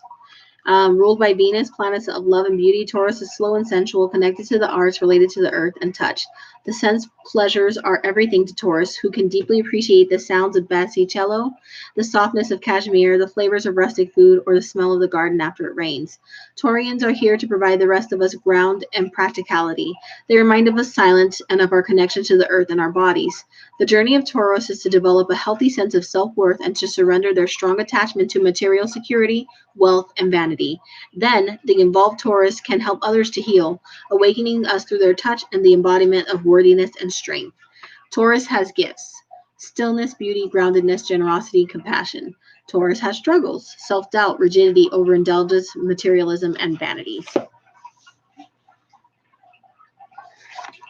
This is the stars within you. Overall, I would say that this is my favorite book of the ones that I've covered. All the books that I have covered, except for Mom Astrology and Chinese Astrology, are in the description below. Depending on what it is that you're looking on and working with, they each have their strengths and weaknesses.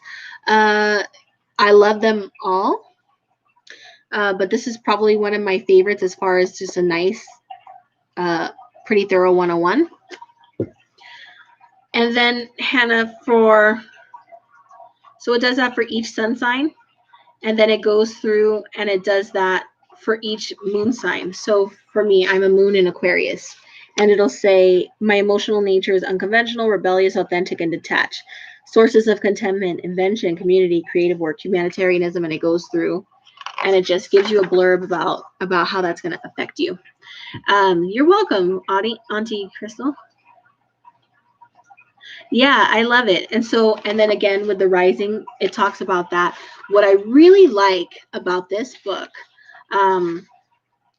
because again, I'm doing astrology for two reasons. Number one, self-analysis, and number two, so that when I'm doing whatever it is that I'm doing, manifesting, intentions, workings, I'm going with the tide and not against it.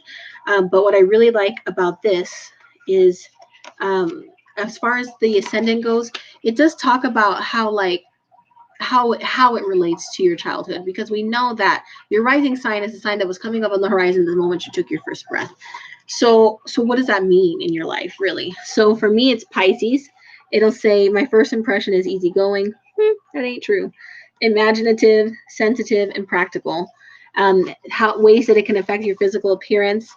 Brief blurb here, but also about your childhood and how to find balance between how you grew up and the way that you present to the world, and how you are as an adult and growing into that sign. So I really like that too, because it talks about your journey, and it does that really well with almost all of the signs.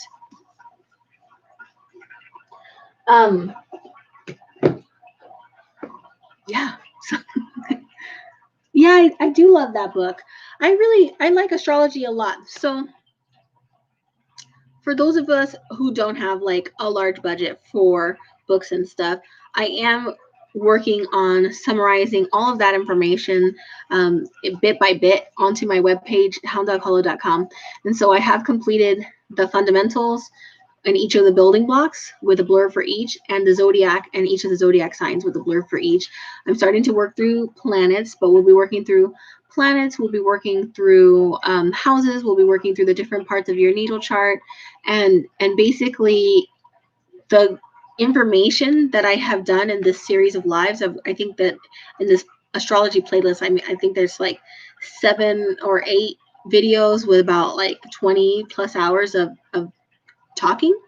And that might be really challenging for people to learn from. Some people might not learn that way. And so I've summarized them into little blurbs. And I know I've said that several times, but I see people coming and going. So I just want you guys to know hound.hollow.com has those cheat sheets, so to speak. The cheat sheet for tonight's talk is not up yet. I am kind of behind. I'm still studying for finals. And I am a nurse in a pandemic. So I don't have all the time in the world, but I am trying, and it is coming up there, and I'm pretty pleased. They're short and sweet, and they just have like the basic keywords. And of course, I give the references credit in each page. So if you're like, oh, this is good information, you could check out the books in the reference.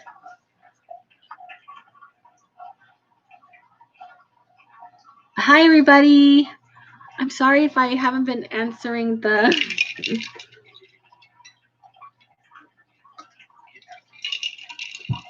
Pardon me. Sorry if I haven't been answering the chat.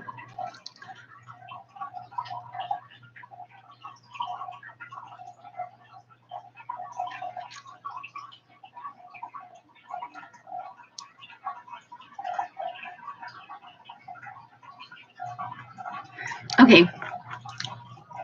Yay. So what was I going to say? I was going to say that what I have been saying recently, and if you have any questions, please feel free to ask. I can answer any question to the best of my knowledge, and if I don't know the answer, I will tell you so or refer you to where you can get the answer. What I am trying to do is wrap up the educational series of astrology on my lives, to open up time to do other things, because I have been working on this astrology study group and this astrology live series for probably 2 years now, I think. Librarius, you were in my original study group. You were so helpful and sweet. And then I started grad school, and that went.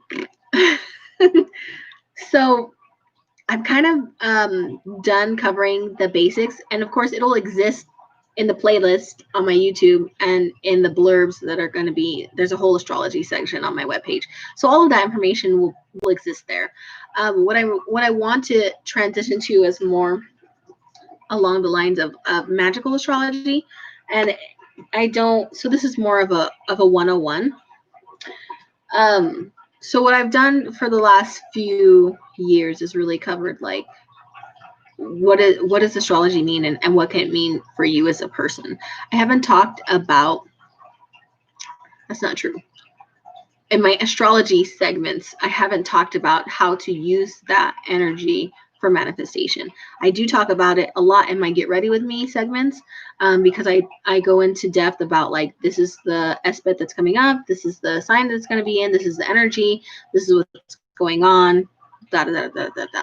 That's how you would work with the tide of the astrological energy as opposed to against the tide of the astrological energy, right? So I want to work more on that, and also intentional living, because after 2020, I think that we're going to need 2021 to be like restorative and affirming and nourishing in a way that 2020 was not.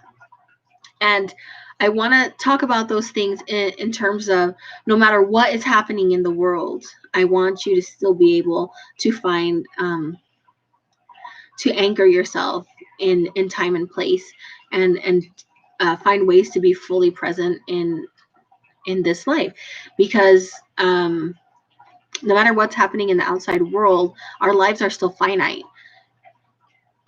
So not living because of what's happening around us isn't really a feasible option for me. There's only so many summers I'm going to have. There's only so many Christmases I'm going to have. There's only so many Thanksgivings and harvest moons, and all of those are finite. My life is finite, and those moments are finite, and there's no getting them back, and there's no replacing them.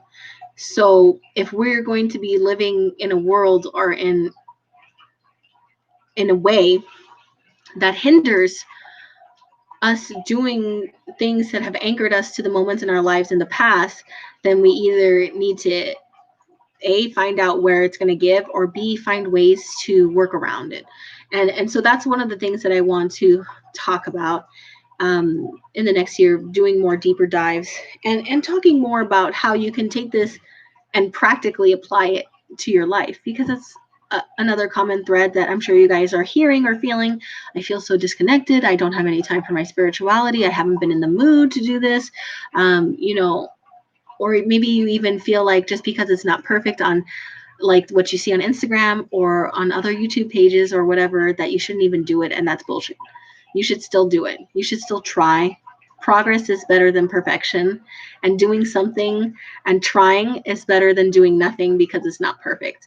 So there's a saying, it's anything worth doing is worth doing right. And it's true, but it's not true, because if you're going to let that sentiment stop you from trying, from practicing, from learning, from doing things that you're not going to be good at right away, and learning through growth, then you're going to miss out on life, and you'll never be perfect. Anything worth doing is worth doing. It's worth doing habits. It's worth doing at all. If it's worth doing it right, then it's worth doing no matter how you do it. It's worth doing. Duh. Period. It's worth doing. Anything worth doing, stop. Do. Anything worth doing, do. Anything worth doing, do. Do it poorly at first. Do it half-ass if you have to. Do it perfectly if you can, but do it. It's better to sling 3 little cards and write in your journal than to just feel like shit because you never get to work with your decks, right? It's better to engage and try and connect than not do it because you're afraid, or because you're a perfectionist, or because it's not the right time, or because you're tired. It's better to try and to get something done. And I say that from experience. I have a lot going on, and I'm tired, and I'm tapped out, and I am just sick of everybody's shit at this point. But I still try my best to connect somehow, because the fact of the matter is, I know I'm tired, and I know that it's probably not going to be perfect, and I know that I am not putting this shit on Instagram because it's not perfect, and I'm not a good photographer, and somebody's going to have to say something about how I'm not doing it right. But you still do it. and don't tell anybody about it or whatever. Just do it anyway, because you don't want your life to pass you by while you're waiting for the perfect time, or you're waiting to be better at something, or you're waiting for whatever it is that you're waiting for, or you might end up waiting your whole life instead of living it.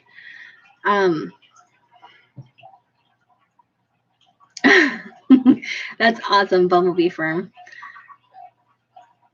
And that's what I struggle with too. I'm a perfectionist, and then I end up procrastinating because things can't get perfect, and then I end up just like waiting to the last minute, and then instead of having something done not as perfect but still done, I'm doing something not as perfect and under the added fuel of panic-induced stress because I waited to the last day to do a 10-page paper. So it applies to many different aspects of your life. But what I will say is that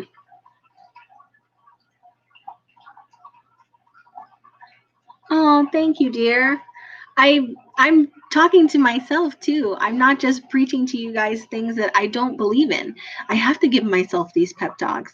It's hard out there. It's hard right now, and you feel pulled in so many directions, and you feel like, God bless it, you're trying so hard, and you have to work, and you have to virtual educate your child, and you have to still go to school, and you have to get food on the table, and you got to keep the damn house clean. And so when are you going to get a chance to do an SBAT ritual, or connect with the divine, or do that craft project that you've been working on, or paint the picture, or write in your journal, or read your book, or whatever it is? And you're going to make excuses not to do it. But the odds are you might get on social media or the TV anyway. So if you have time for that, I would say that please take those 5 minutes for yourself and read the book, or do the tarot spread, or draw yourself a bath, or just go out under the moon and feel it on your skin, or say, light a candle and make some gratitude prayers, whatever it is. Oh, Puerto Rico. ¿Eres Boricua? I don't know where it's going to be seen. I'd have to look it up. Let me see. I can't right now because let me see. Hold on. Let me try it on this one.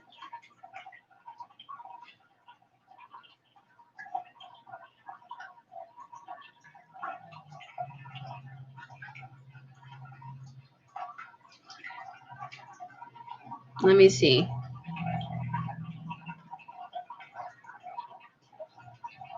It says that it's a penumbral eclipse that should be visible in Puerto Rico, that the max view you're going to get is this much of, like, it'll take the moon down to just a tiny bit.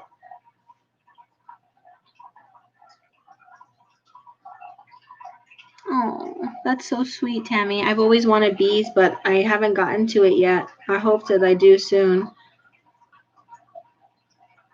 Lord knows I have plenty of other animals, but I just worry about bees because I live next to an orchard and they spray terrible pesticides in the air twice a year. And I would hate for all my little bees to die. Well, you should see it. You should see it, yeah. Almost, it's a penumbral, so it's not going to be a total eclipse, but you should see most of it tonight. I think it's going to be around 2 a.m. My time. No, 2 a.m. Eastern Standard Time. So right around midnight. So in a few 6 hours or so. I know. Keep the house clean. Lord, no. Oh God, that reminds me.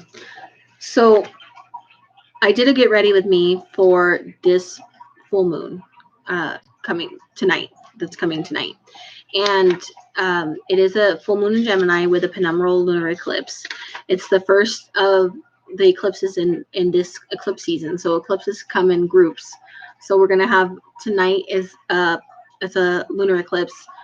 When the new moon comes, it's going to be a solar eclipse, obviously not visible all over the world, but still there are parts of the world who are going to see it. I want to say it's the Southern Hemisphere. And then the full moon after that will be another lunar eclipse, and that'll be eclipse season. So what eclipse season is really good about is just like releasing what doesn't serve you, letting things end and die. That's the really good good work of eclipse season. I had notes for my Get Ready With Me.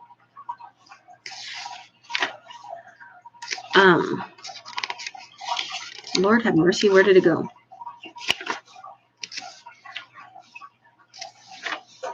I thought I had it. It must have been. Okay, November 30th, 02129 Pacific Standard Time, full moon in Gemini with a lunar eclipse.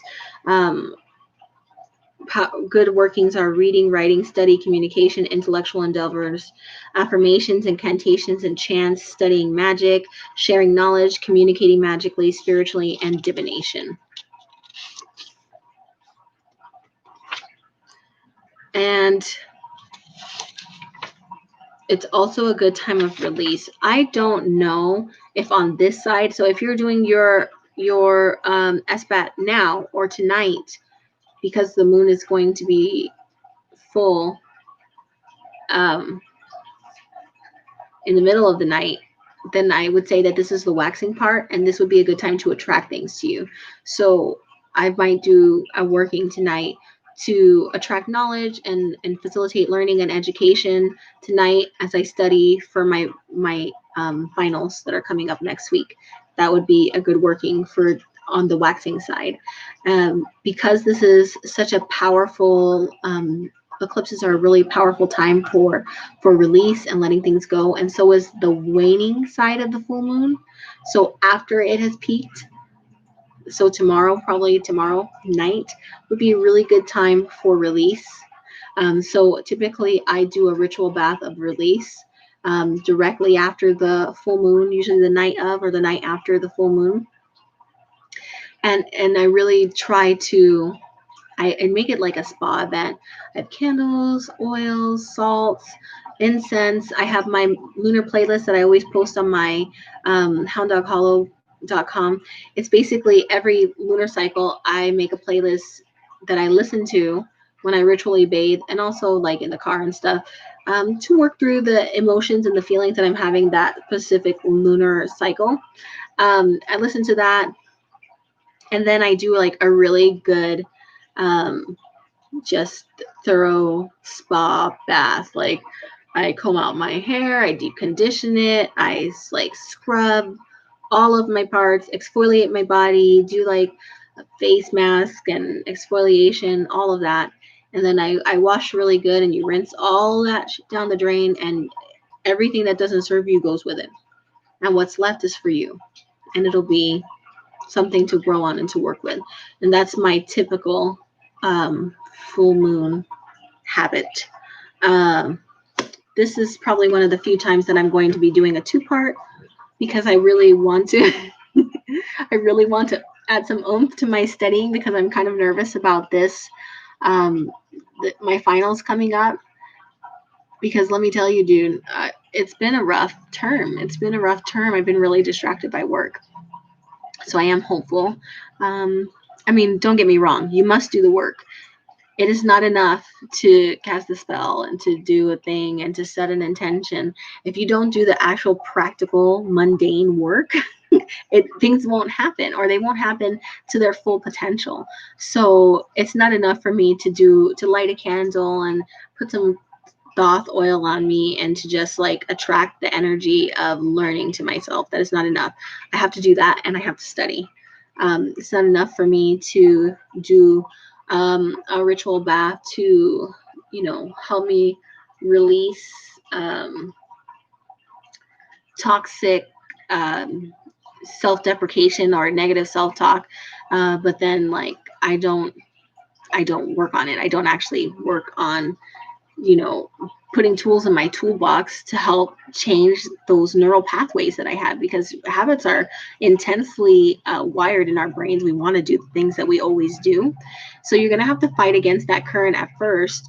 And you have put the energy of your magical intent out into the universe. It's there, it's building.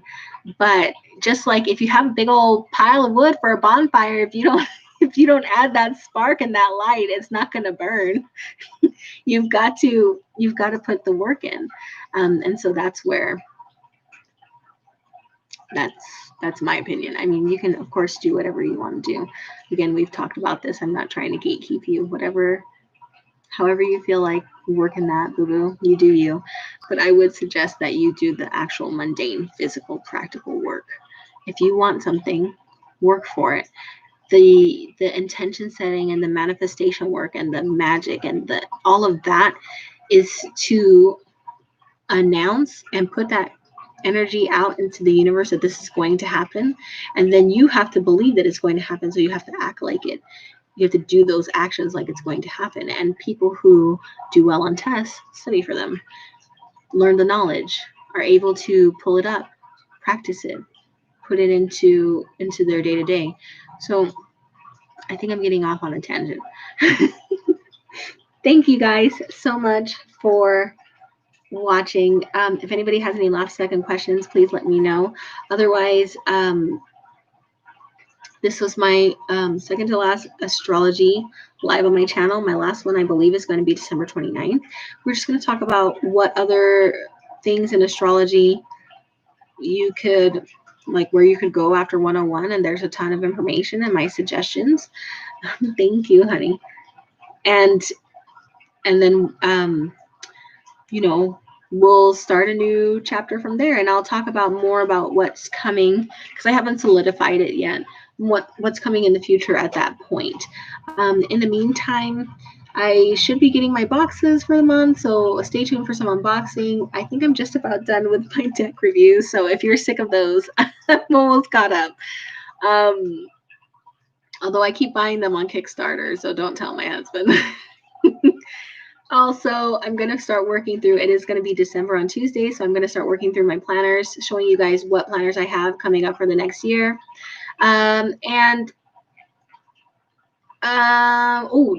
Next Saturday is our get ready with me for the new moon and lunar eclipse in Sagittarius. The week after that, we're going to be getting ready for Yule. So I love you guys so much. Have a wonderful day. Thank you for sticking with me. This was a really long live, but I feel like we had a lot of information. Please check out my website, hounddoghollow.com. It has segments on astrology, Sabbats, and also I do, like, I get a ton of witchy boxes, so like I have extra stuff that I'm putting up for sale on there. There's just things there. I'm still working through all of this stuff because I kid you not, I've got at least 20 boxes here full of stuff that I need to either use or get out of my house. So I love you guys so much. Have a good night. Even if you just take a few moments to do something, tonight is an SBAT. Please, try to connect in any way that you can. I love you guys. Have a wonderful day. Bye.